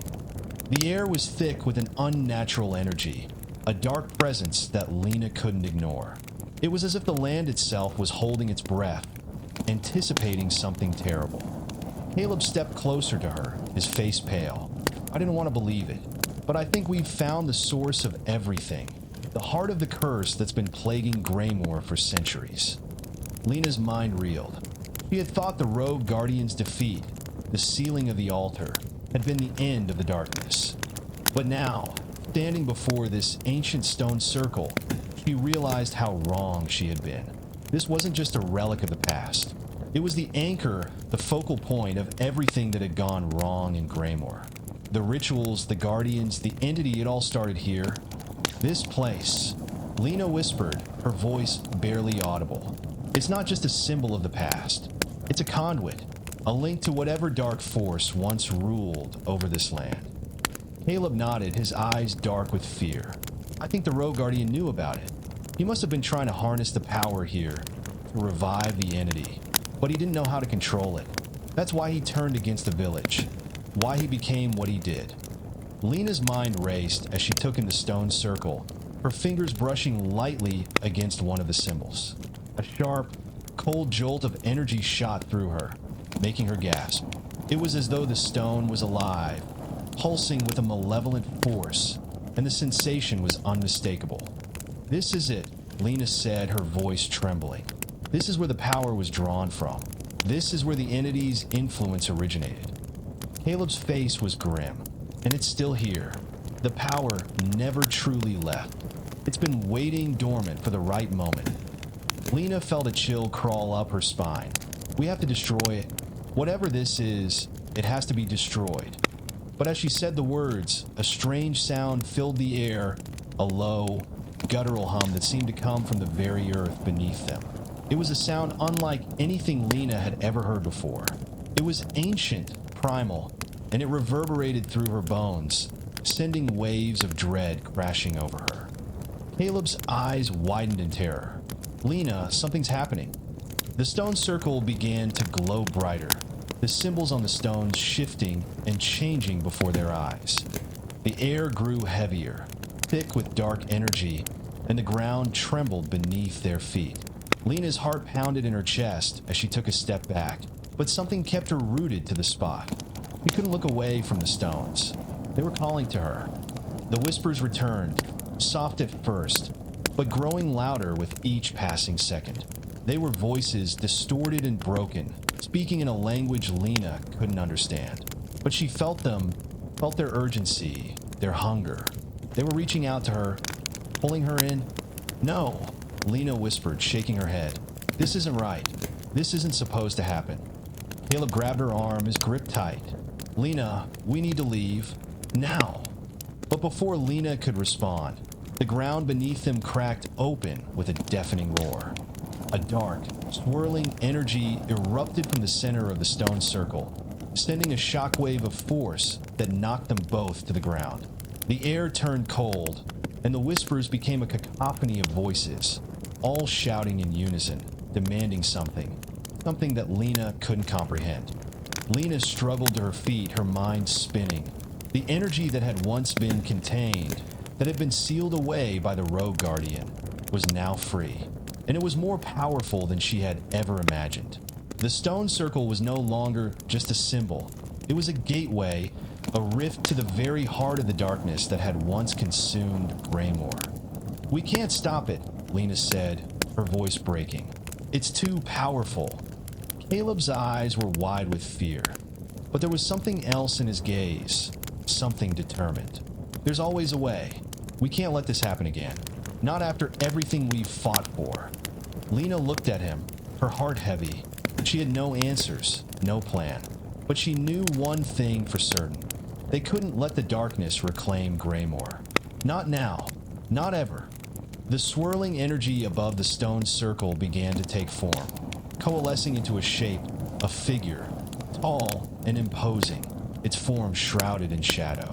The whispers grew louder, more frantic, as the figure took shape, its eyes glowing with an otherworldly light. Lena's blood ran cold. The figure was familiar. She had seen it before, in her dreams, in the visions that had haunted her since her arrival in Graymore. It was the entity, the one who had been bound to the land, the one whose power had corrupted everything. It was awake, and it was coming for them. The figure stood before them, its form now fully manifested. It was tall, towering over them, its body made of swirling shadows and smoke, its face a mask of darkness with eyes that glowed like molten fire. The whispers filled the air, echoing in Lena's mind, clawing at her thoughts. Lena stumbled back, her heart racing. "It's real," she whispered, her voice filled with terror. It's here." Caleb's grip tightened on her arm, his expression a mixture of fear and determination. "We have to stop it. We can't let it take over again." The figure's eyes locked onto them, and the ground beneath their feet trembled as it moved toward them. The whispers grew louder, drowning out all other sounds, until they were nothing but a maddening cacophony of voices.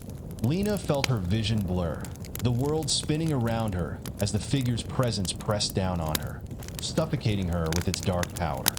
"Lena." Caleb's voice broke through the chaos, and she turned to him, her eyes wide with fear.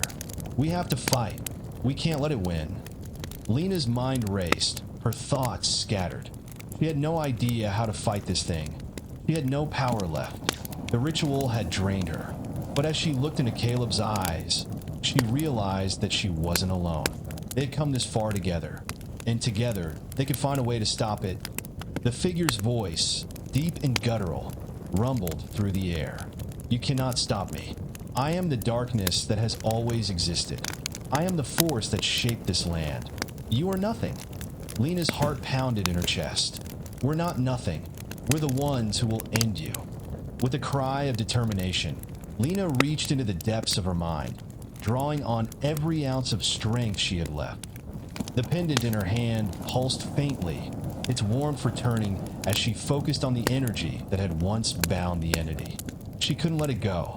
She couldn't let Graymore fall again. Caleb stepped forward, his voice steady. "We'll finish this together." And with that, Lena and Caleb began the final battle, knowing that Graymore's fate and their own hung in the balance.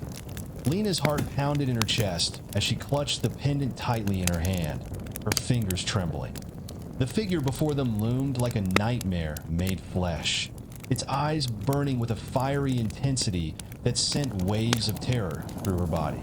The whispers continued to echo in her mind, their voices growing louder, more insistent, urging her to give in.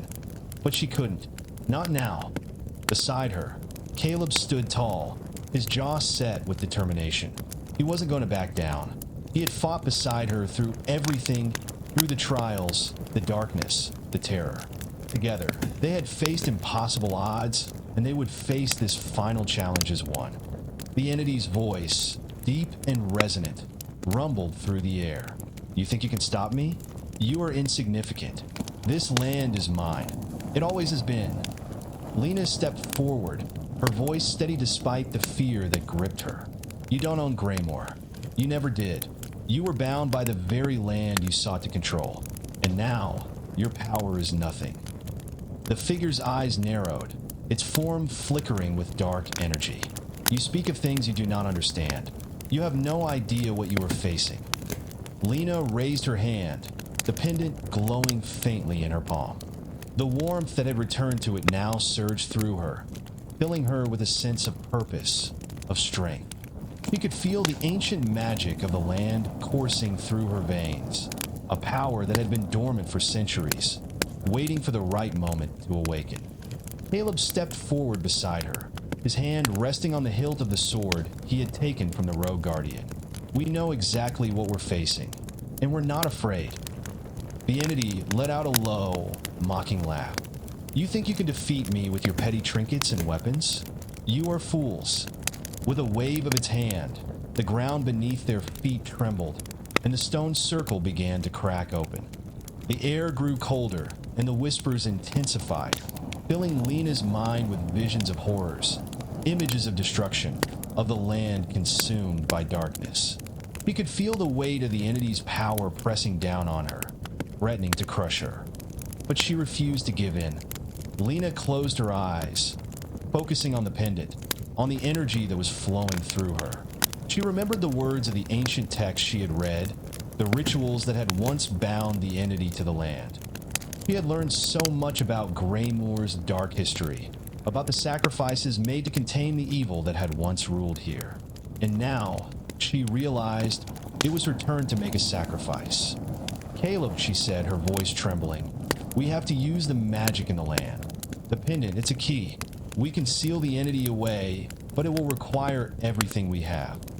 Caleb looked at her, his eyes filled with understanding. "I'm with you. We'll do this together." Lena nodded, and together, they stepped toward the stone circle, their hands raised in unison. The pendant began to glow brighter, its light filling the clearing as the entity's form flickered and twisted in the shadows. The whispers grew louder, a cacophony of voices screaming in fury as the darkness tried to fight back. But Lena and Caleb stood firm. As they focused their combined will on the pendant, the ground beneath them began to shake violently. The air crackled with energy, and the stone circle seemed to pulse with a strange, rhythmic energy, as though it were alive. The entity let out a roar of rage, its form expanding, growing larger, more monstrous. "You cannot do this," it screamed. "I am eternal. You are nothing." But Lena refused to listen. She could feel the power of the land responding to her, to the ritual she was about to perform. She could feel the ancient magic that had once bound the entity to the earth, and she knew that she had the strength to finish what had been started centuries ago. "Together," Lena whispered, her voice steady, "we can end this." With one final, powerful surge of energy, Lena and Caleb combined their strength, channeling the power of the pendant into the heart of the stone circle. The air crackled with electricity as the land itself seemed to respond, the earth trembling beneath them. The entity's form began to flicker, its shape distorting as the light from the pendant grew brighter, blinding in its intensity. "No," the entity screamed, its voice filled with panic. "You cannot." But it was too late. With a deafening roar, the entity was pulled back into the stone circle, its form dissolving into a swirl of darkness that was consumed by the light. The ground beneath their feet cracked open, and a massive shockwave of energy burst outward, sending Lena and Caleb flying backward. The world spun around her as she tumbled to the ground, her head spinning. For a moment, everything was a blur, darkness, light, and the faint echo of the entity's screams. But then, slowly, the world began to settle, the air growing still, the whispers fading into silence. Lena pushed herself up, her body aching, her heart racing. She looked around, her breath catching in her throat. The stone circle was gone. The energy that had once filled the air had dissipated, leaving only a quiet stillness in its wake. The land felt different, calmer. The oppressive weight of the darkness had lifted. Caleb was beside her in an instant, his hand on her shoulder, his face filled with concern. "Lena, are you all right?" Lena nodded slowly, her eyes scanning the clearing. "We did it. It's over." For a long moment, they just stood there, taking in the quiet. The wind had stopped, and the oppressive sense of dread that had hung over Greymoor for so long had finally disappeared. The land was free. But as they stood together, Lena couldn't shake the feeling that something still lingered in the air, a faint echo of the darkness that had once ruled this place. He turned to Caleb, her expression serious. "This isn't the end," she said softly. "It's just the beginning." Caleb looked at her, his eyes filled with understanding. "I know, but we've taken the first step." Lena nodded, her heart heavy but hopeful. They had faced the darkness and survived. Together, they had saved Greymoor. But the true battle, the battle for the future, was just beginning. And whatever came next, they would face it together. The quiet that followed the entity's defeat was almost unnerving. Greymoor, a village that had been suffocated by darkness for so long, now seemed to breathe again. The air was clearer. The oppressive weight that had hung over the land for centuries had finally lifted. The trees no longer whispered with malevolent voices, and the sky above was no longer veiled in shadow. It was as if the land itself had been reborn. But Lena couldn't shake the feeling that something was still amiss. The pendant in her hand had stopped glowing, but its warmth remained, a faint pulse beneath her skin. She could still feel the lingering presence of the entity, not in the physical realm, but in the very fabric of the land. It was as though the curse had been severed, but its mark remained, embedded deep within the earth. Caleb stood beside her, his expression thoughtful. He, too, seemed to sense the unease that lingered in the air. "Do you think it's really over?" he asked quietly. Lena glanced at him, her brow furrowed. "I don't know. The entity is gone, but there's something about this place. I can't shake the feeling that we haven't finished what we started." They had sealed the entity away, but the land, the very essence of Graymore, was still scarred. The curse that had bound the entity to the earth had been broken, but the remnants of that power lingered, like a dark stain that refused to fade. And Lena knew that the darkness they had faced was only a symptom of something much deeper, a force that had been at work for centuries, shaping the land, twisting it into something unrecognizable. "We need to make sure it's truly gone," Lena said, her voice firm. "The curse may be broken, but the land still bears its scars. We need to cleanse it completely." Caleb nodded, his eyes narrowing. "I agree, but how do we do that?" Lena looked out over the village, her gaze falling on the distant hills where the stone circle had once stood. The clearing was empty now, but she knew that the land itself held the key to healing. The pendant had been a conduit, a link to the ancient magic that had bound the entity, and now it was up to her to use that magic to restore balance. "I think I know what we need to do," Lena said, more to herself than to Caleb. "We need to restore the balance that was lost. We need to reconnect the land with its natural energy." Caleb turned to her, his expression serious. "How do we do that?" Lena closed her eyes, focusing on the faint pulse of energy that still lingered in the pendant. He could feel it, the connection between the earth, the air, and the very life force that flowed through Graymore. It was faint, fragile, but it was there. It was the land's heartbeat, its lifeblood, and it had been corrupted for so long. "We need to perform a ritual," Lena said, her voice steady. "A ritual to cleanse the land, to reconnect it with its true energy." Caleb nodded, his face filled with resolve. "Then let's do it." The ritual was unlike anything Lena had ever done before. It wasn't about power or magic alone. It was about understanding, about attuning herself to the land and its ancient rhythms. She had studied the texts, read the accounts of those who had come before her, but she had never imagined that she would one day be the one to perform such a delicate, dangerous task. The village was quiet as they prepared. The people of Graymore, who had lived in fear for so long, had retreated into their homes, watching from a distance. They knew that the darkness had been vanquished, but they also knew that something more was happening. They could feel the change in the air, the shift in the very fabric of their world. Lena stood at the center of the clearing, Caleb by her side. The pendant was clasped tightly in her hand, its warmth steady against her palm. She could feel the pulse of the land beneath her feet, like a heartbeat that had been stilled for too long. She closed her eyes, reaching out with her senses, trying to feel the energy that flowed through the earth. The wind whispered around her, soft and gentle, as though the land itself was waiting for her to act.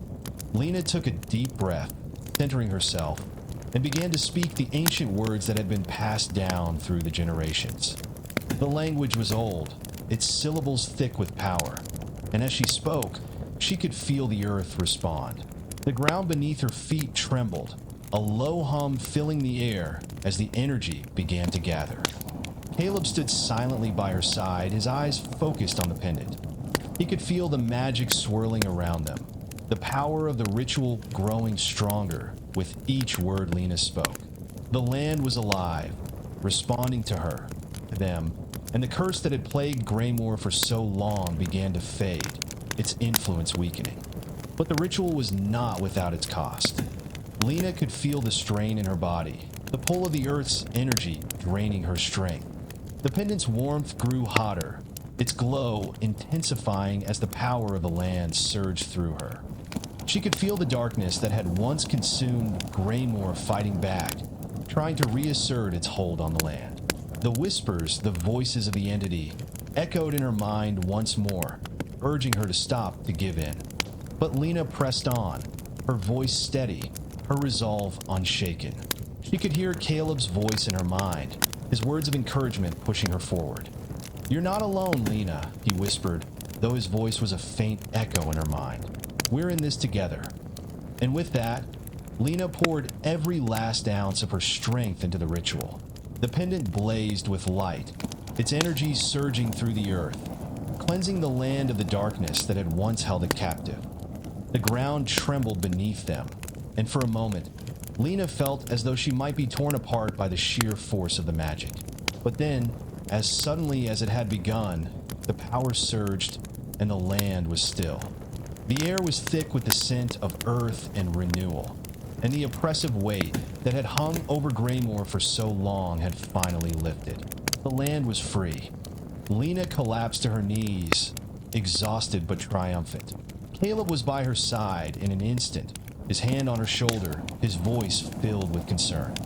"Lena, are you all right?" he asked, his voice strained. Lena smiled weakly, her body trembling with fatigue. I'm fine. It's over. The land was free. Graymore was free. The days that followed the ritual were filled with quiet relief. The people of Graymore emerged from their homes, slowly at first, unsure of what had changed but sensing the shift in the air. The village, once suffocated by fear and darkness, now felt lighter, brighter. The land had been cleansed, and the curse had been broken. Lena and Caleb stood together on the hill overlooking the village, watching as the first rays of the sun broke through the clouds, casting a warm, golden light over the land. "It's over," Caleb said softly, his voice filled with awe. Lena nodded, her gaze fixed on the horizon. "Yes, but it's just the beginning. The land has been freed, but now we have to rebuild. We have to make sure that what happened here never happens again." Caleb turned to her, his eyes filled with admiration. "You've done something incredible, Lena. You've saved this village. You've saved Graymore." Lena smiled, her heart light with the knowledge that they had done the impossible. "We've done it together, and we'll continue to do it together." As the sun rose higher in the sky, the world seemed to breathe again. The darkness was gone, and Graymore was no longer a place of fear and despair. It was a place of hope, a place where new beginnings could take root. And with that, Lena and Caleb walked forward, ready to face whatever came next, knowing that together, they could overcome anything. Weeks passed since the ritual that had cleansed the land. Graymore had begun to transform in ways that Lena and Caleb had never imagined. The village, once a place of dark whispers and forgotten souls, now pulsed with new life. The fields were fertile once more, the trees lush and green, and the air itself seemed to carry a sense of renewal. The villagers, once wary and fearful, now worked together with a sense of purpose. The weight of the past had lifted, and in its place, a new energy had taken root. They rebuilt their homes, tended to their crops, and began to heal the wounds that had festered for so long. But even as the village began to flourish, Lena couldn't shake the feeling that their work wasn't truly finished. There were still unanswered questions, still remnants of the darkness that had once consumed Graymore. Lena and Caleb had become something of symbols in the village, a reminder of the strength it took to overcome the darkness, but also of the fragile balance that now hung over them. The pendant, which had been the key to breaking the curse, now rested in a place of honor in the village's small chapel. But it was no longer just a symbol of victory. It was a constant reminder of the magic that had once bound Graymore and the magic that still lingered beneath the surface. One evening, as Lena walked through the village, she paused near the chapel. The setting sun cast long shadows across the stone walls, and she couldn't help but feel a sense of foreboding. She had spent the last few weeks trying to immerse herself in the day-to-day life of Graymore, but something still gnawed at her. The land had been cleansed, but she knew that the roots of the darkness ran deep. Caleb approached her, his footsteps light on the cobblestone path. "You're still thinking about it, aren't you?" Lena turned to him, her eyes heavy with the weight of her thoughts. I can't help it. The land is healing, but there's something I'm missing. The entity was only a part of what happened here. There's a history to Graymore that we don't fully understand. A history that goes beyond the curse. Caleb looked thoughtful, his gaze turning toward the chapel where the pendant was displayed. Do you think the pendant is still connected to the land somehow? That it holds more secrets? Lena nodded slowly. I don't know, but I think we need to learn more about it. About the land's true history. There's a reason the entity was bound here. And I have a feeling it's not just about power. It's about something deeper. Caleb placed a hand on her shoulder, his touch reassuring. We'll figure it out. Together. Lena smiled at him, grateful for his unwavering support. Thank you, Caleb. I couldn't have done any of this without you. They stood there for a moment, watching the sun dip below the horizon, the sky painted with shades of orange and purple. It was peaceful now, but the silence between them spoke volumes. Lena knew that their journey was far from over. There were still mysteries to uncover, and dangers that could still lurk in the shadows. The next day, Lena and Caleb set out on a journey to uncover more about Graymore's past. They had spent hours poring over ancient texts and talking to the village elders, but they hadn't found much. Most of the records had been lost over the years, and the villagers' memories of the past were clouded by fear and superstition. It was as if the true history of Graymore had been buried beneath layers of time, obscured by the very darkness that had once consumed it. But Lena had a feeling that the answers they sought were hidden somewhere in the land itself. They made their way to the forest that bordered the village, a dense thicket of trees that had long been avoided by the villagers. It was said to be cursed, a place where the shadows were thickest and the whispers of the past still echoed. But Lena and Caleb weren't afraid. They knew that if they were to uncover the truth, they had to face the places that had been forgotten. As they ventured deeper into the forest, the air grew colder, and the trees seemed to close in around them. The path was overgrown with vines, and the ground was soft beneath their feet, as though the forest had been left to reclaim itself. They pressed on, following the faint pull of the pendant, which seemed to guide them towards something hidden deep within the woods. After hours of searching, they finally came upon a small clearing. In the center stood an ancient stone structure, half buried in the earth, its surface worn by time. The stones were covered in moss, and the air around it seemed to hum with a strange energy. Lena felt a shiver run down her spine as she approached the structure. There was something familiar about it, something that resonated deep within her. She knelt down and brushed away the dirt and debris, revealing an intricate pattern carved into the stone. It was a symbol she recognized from the ancient texts, the same symbol that had been etched into the pendant. This is it, Lena whispered, her voice filled with awe. This is where it all began. Caleb stepped forward, his hand resting on the stone. What is it? A temple? A tomb? Lena shook her head. No, this is a chamber, a place where the entity was bound. The pendant wasn't just a key, it was a seal. This chamber was meant to contain the darkness, to keep it from spreading. She stood up and studied the stone structure, her mind racing. But something went wrong. The seal weakened over time, and the entity found a way to break free. That's why Graymore was cursed. Caleb looked around the clearing, his brow furrowed. But why here? Why Graymore? Lena's gaze lingered on the stone carvings, and she realized something. Graymore wasn't just a random village. It was chosen. This land, it has a connection to the entity, a bond that goes back centuries. She knelt down again, running her fingers over the carvings.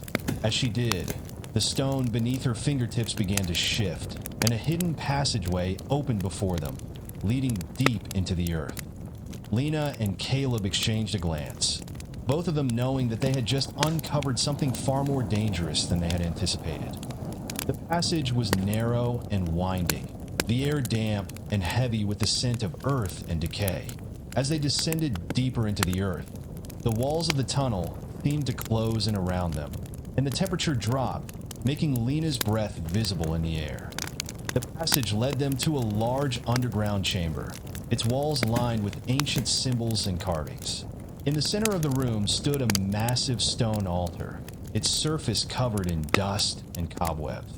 But what caught Lena's attention was the object lying on the altar, a dark, pulsating crystal.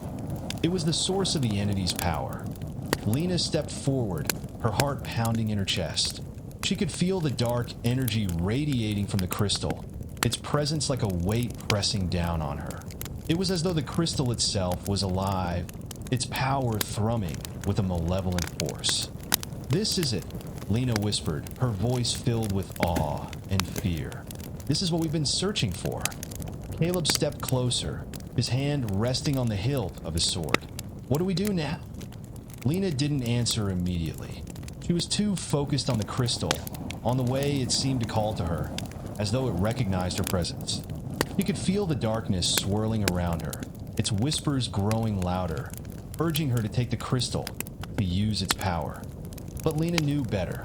She had seen what that kind of power could do. "This crystal is the true source of the curse," Lena said, her voice steady. "It's what allowed the entity to escape its prison. And if we don't destroy it, the darkness will return." Caleb nodded, his eyes determined. "Then we destroy it."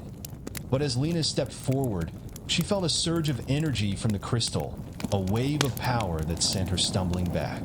The air around them crackled with energy, and the whispers grew louder, more insistent. Lena turned to Caleb, her face pale. "We have to be careful.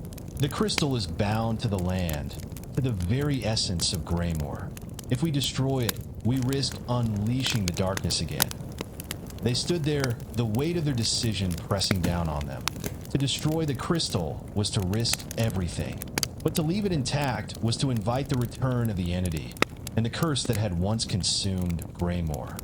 The choice was theirs. The air in the chamber grew thick with tension. The crystal pulsed with dark energy, its glow casting eerie shadows on the stone walls. Lena could feel its malevolent presence pressing against her, as though it were alive, aware of her every thought. The whispers had grown louder, more insistent, clawing at the edges of her mind. They urged her to take the crystal, to use its power to reshape the world, to command the darkness. But Lena's resolve remained firm. She knew that this was not a power to be wielded. It was a force that had twisted and corrupted Graymore for centuries, and if she was to destroy it, she would need to do so without succumbing to its allure. She turned to Caleb, her face pale but determined. "We can't destroy it recklessly. If we shatter it, we might unleash the darkness once more. We need to sever its connection to the land first, to make sure it can never return." Caleb nodded, his eyes filled with understanding. "So we need to sever its bond to Graymore. But how?" Lena's mind raced. She had studied the ancient texts, but none of them had prepared her for this moment. The crystal was more than just a source of power. It was a conduit, a link between the entity and the land. To destroy it without severing that connection would be to risk everything they had fought for. "There's a way," Lena said, her voice steady. "The land itself holds the key, the pendant. It's not just a symbol of the seal. It's a part of the magic that binds the crystal to Graymore. If we use it, we can sever the bond between the crystal and the land, neutralizing its power." Caleb's brow furrowed. "You think the pendant can still do that?" Lena looked down at the pendant in her hand, its soft glow pulsing in rhythm with her heartbeat. She had felt its power before, felt its connection to the land, and now, in this moment, she believed it could do what was needed. "I think it can," she said, "but we have to act quickly. The longer we wait, the stronger the crystal's hold will become." Without another word, Lena stepped toward the altar, holding the pendant out in front of her. She could feel the crystal's energy growing more intense, as if it were fighting against her, trying to draw her in. But Lena focused, her thoughts sharp and clear. She had faced the darkness before, and she would do so again. She placed the pendant above the crystal, and the two objects began to resonate with one another. The pendant's glow intensified, and the crystal's pulse slowed, as if it were being drawn into the pendant's light. Lena felt a surge of power, but it was not the corrupting force of the crystal. This was something different, something pure. The whispers in her mind grew frantic, louder, but Lena blocked them out, focusing on the task at hand. She closed her eyes and began to chant the words of an ancient incantation, words she had learned from the text she had studied, words that had been lost to time.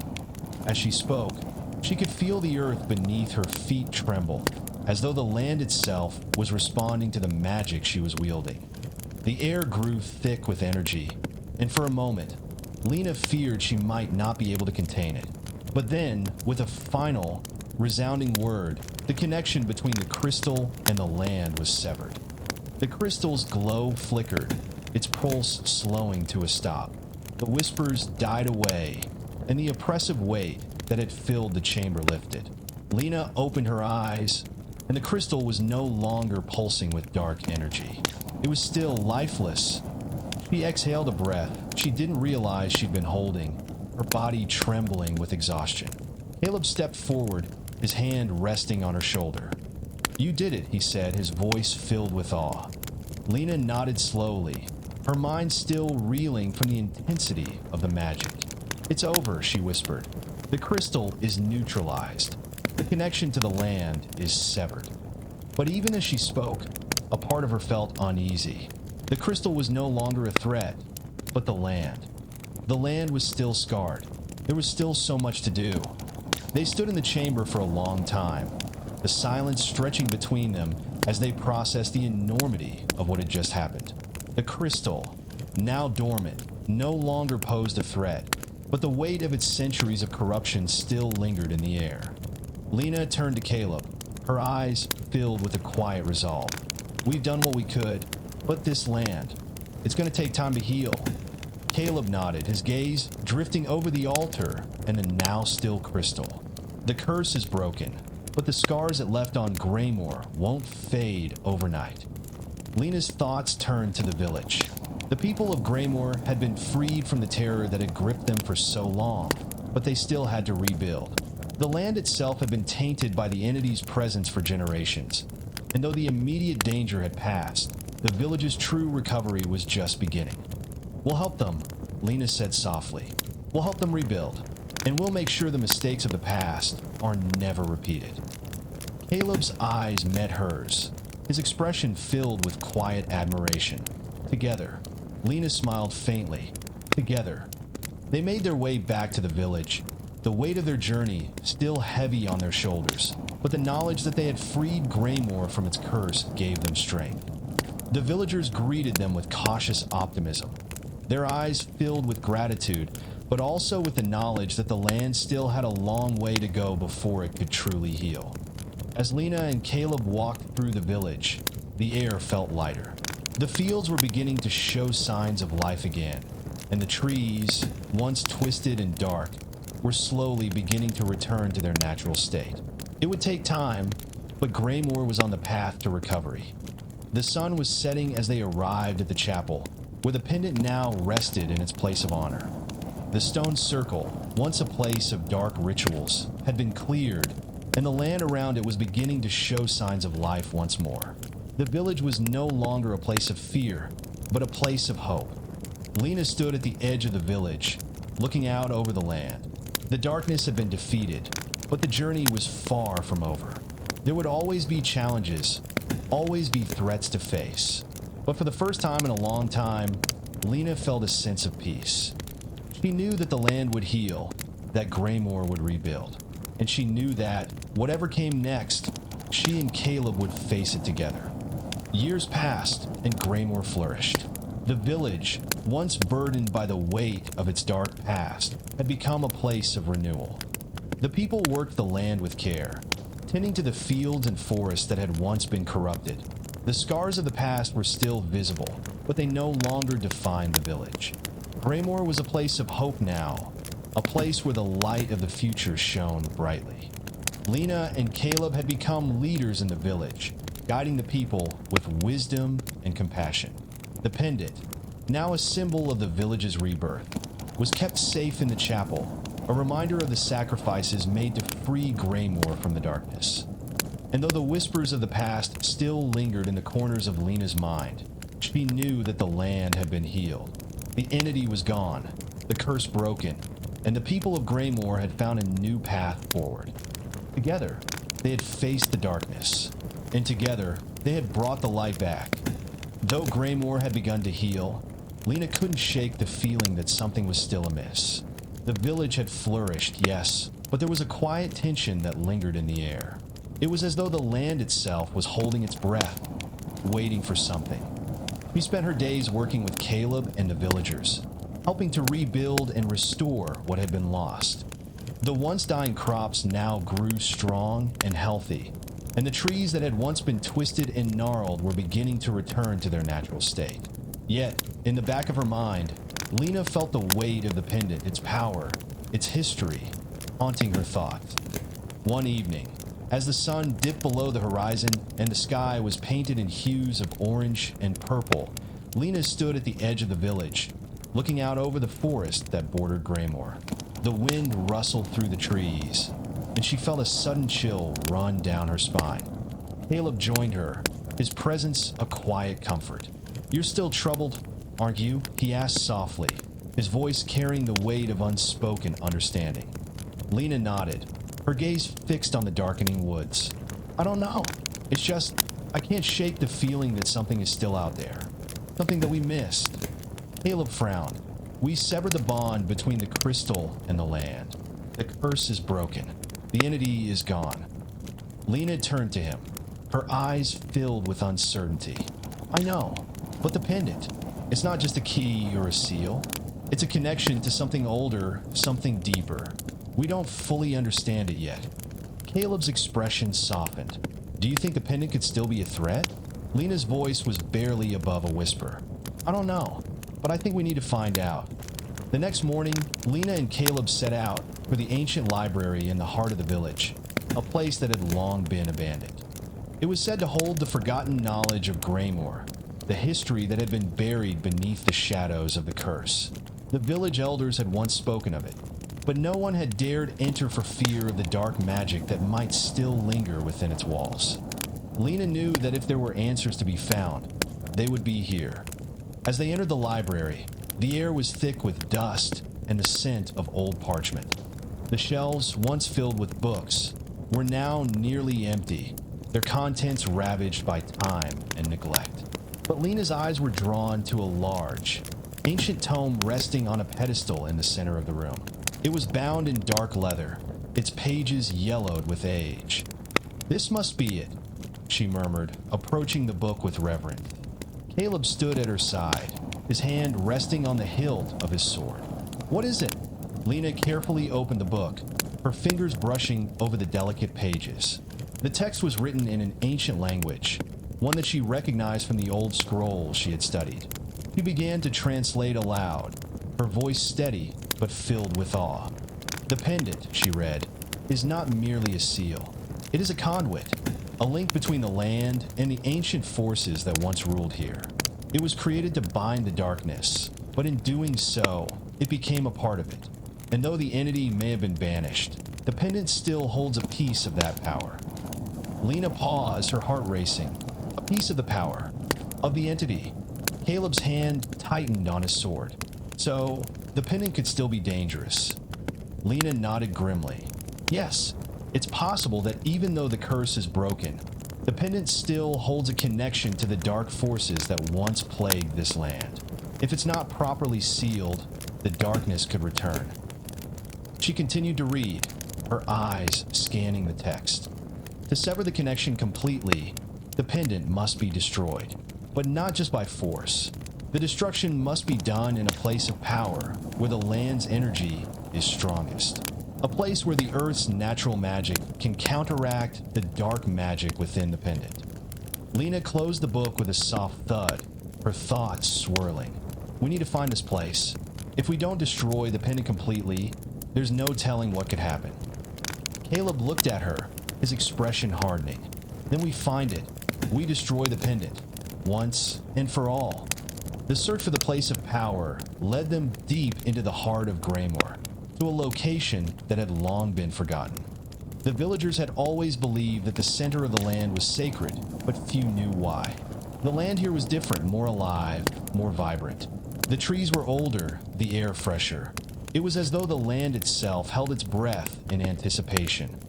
Lena and Caleb trekked through the forest, following the pull of the pendant, which seemed to hum with energy as they drew closer to the heart of Graymore. The deeper they went, the more the land seemed to respond to their presence. The air grew thick with magic, and the ground beneath their feet pulsed with an ancient energy. Finally, they arrived at a clearing. In the center stood a massive stone circle, its stones covered in moss and vines. The circle was ancient, older than anything Lena had ever seen. It was a place of power, one that had been hidden from the world for centuries. "This is it," Lena whispered, her voice filled with awe. "The heart of Graymore." She stepped into the center of the stone circle, feeling the energy of the land rise up around her. The pendant, still hanging around her neck, began to glow with an eerie light, its pulse matching the rhythm of her heartbeat. Lena knew that this was the place where the pendant's connection to the darkness could be severed for good. But she also knew that it would come at a cost. Destroying the pendant here, in this place of power, would require more than just strength. It would require sacrifice. Caleb stood beside her, his eyes filled with determination. "We do this together." Lena nodded, her heart heavy with the weight of the decision. Together. She took the pendant in her hand, holding it up to the sky. The light from the pendant grew brighter, and the ground beneath them began to tremble. The air crackled with energy as Lena began to chant the ancient incantation, the words of power flowing from her lips. As she spoke, the pendant's glow intensified, and the earth beneath her feet began to shake. The wind howled through the trees, and the stones of the circle seemed to come alive, their energy joining with hers. The pendant pulsed with an otherworldly light, and Lena could feel the darkness within it, the remnants of the entity's power struggling to break free. But Lena was resolute.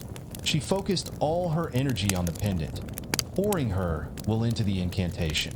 She could feel the land responding to her, the magic of Graymore itself lending her strength.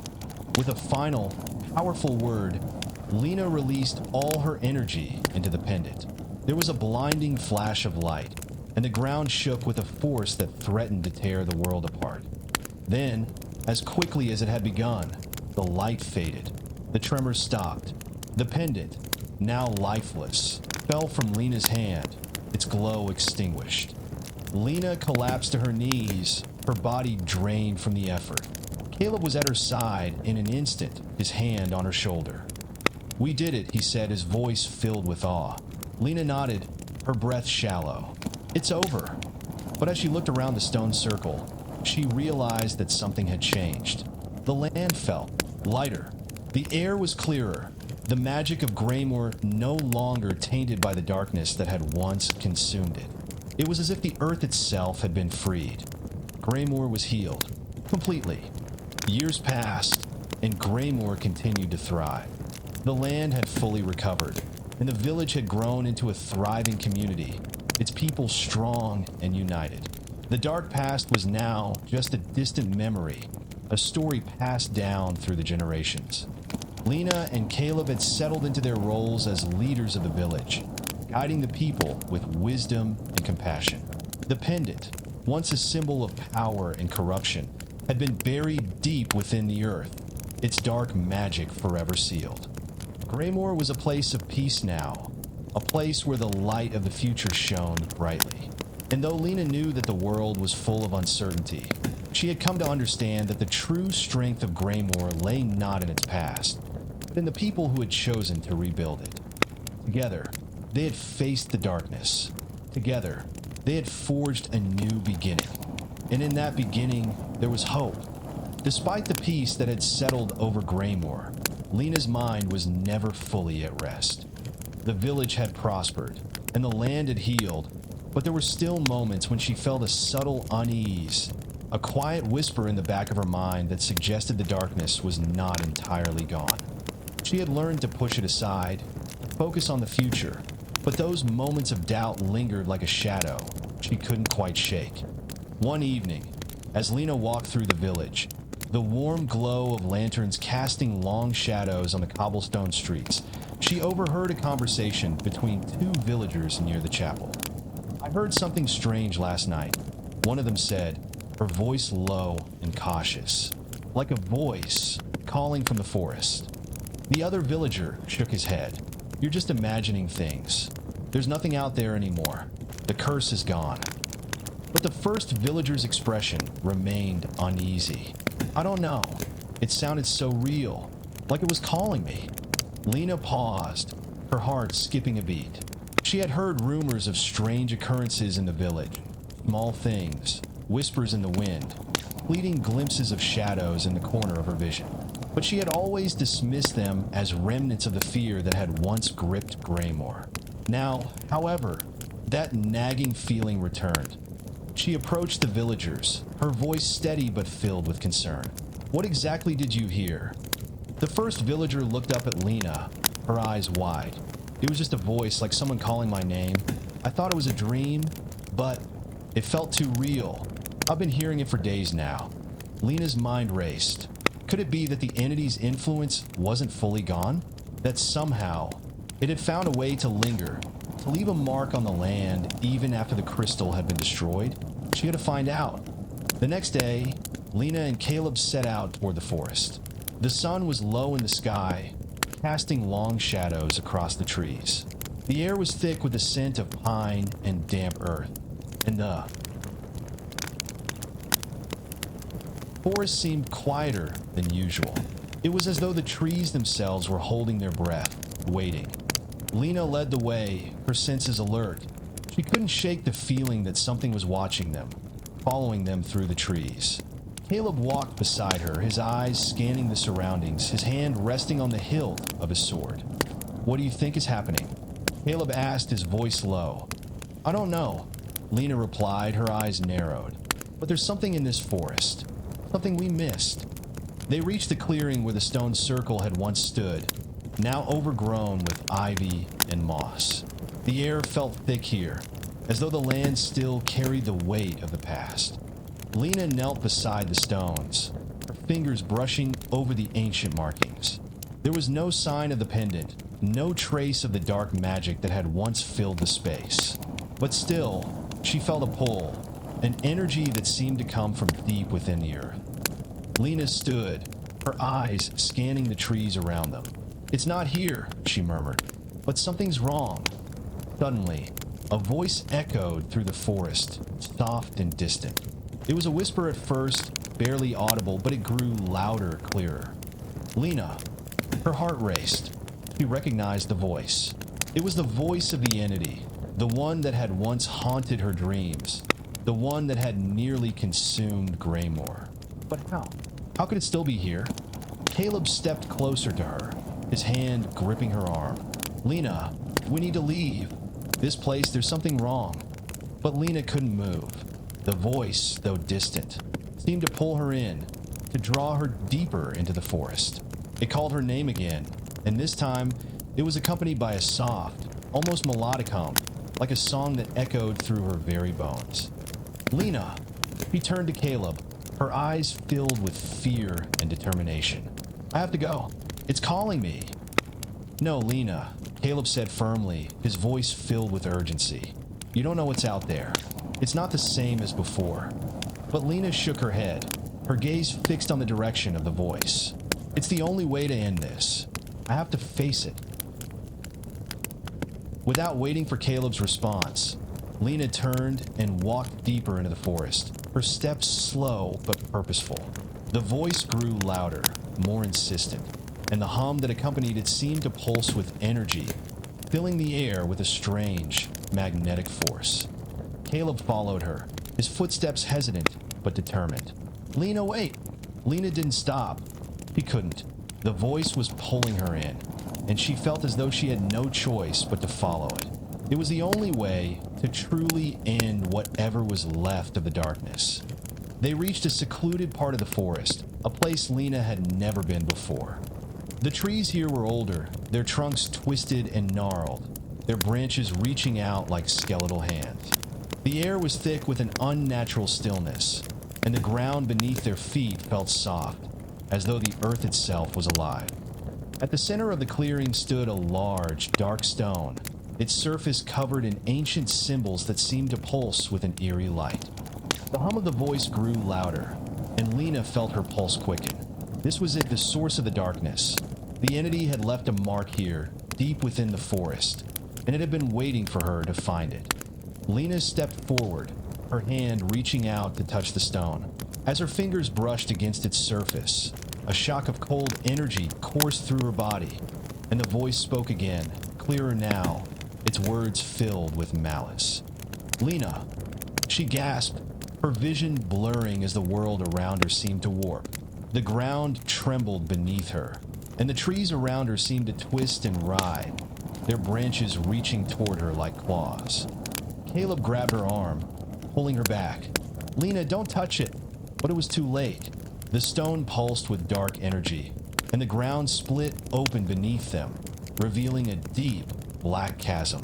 From within the chasm, a figure emerged, dark and shadowy, its form shifting and changing, like smoke swirling in the wind. It was the entity, or at least a part of it, still alive, still lurking in the depths of Graymore.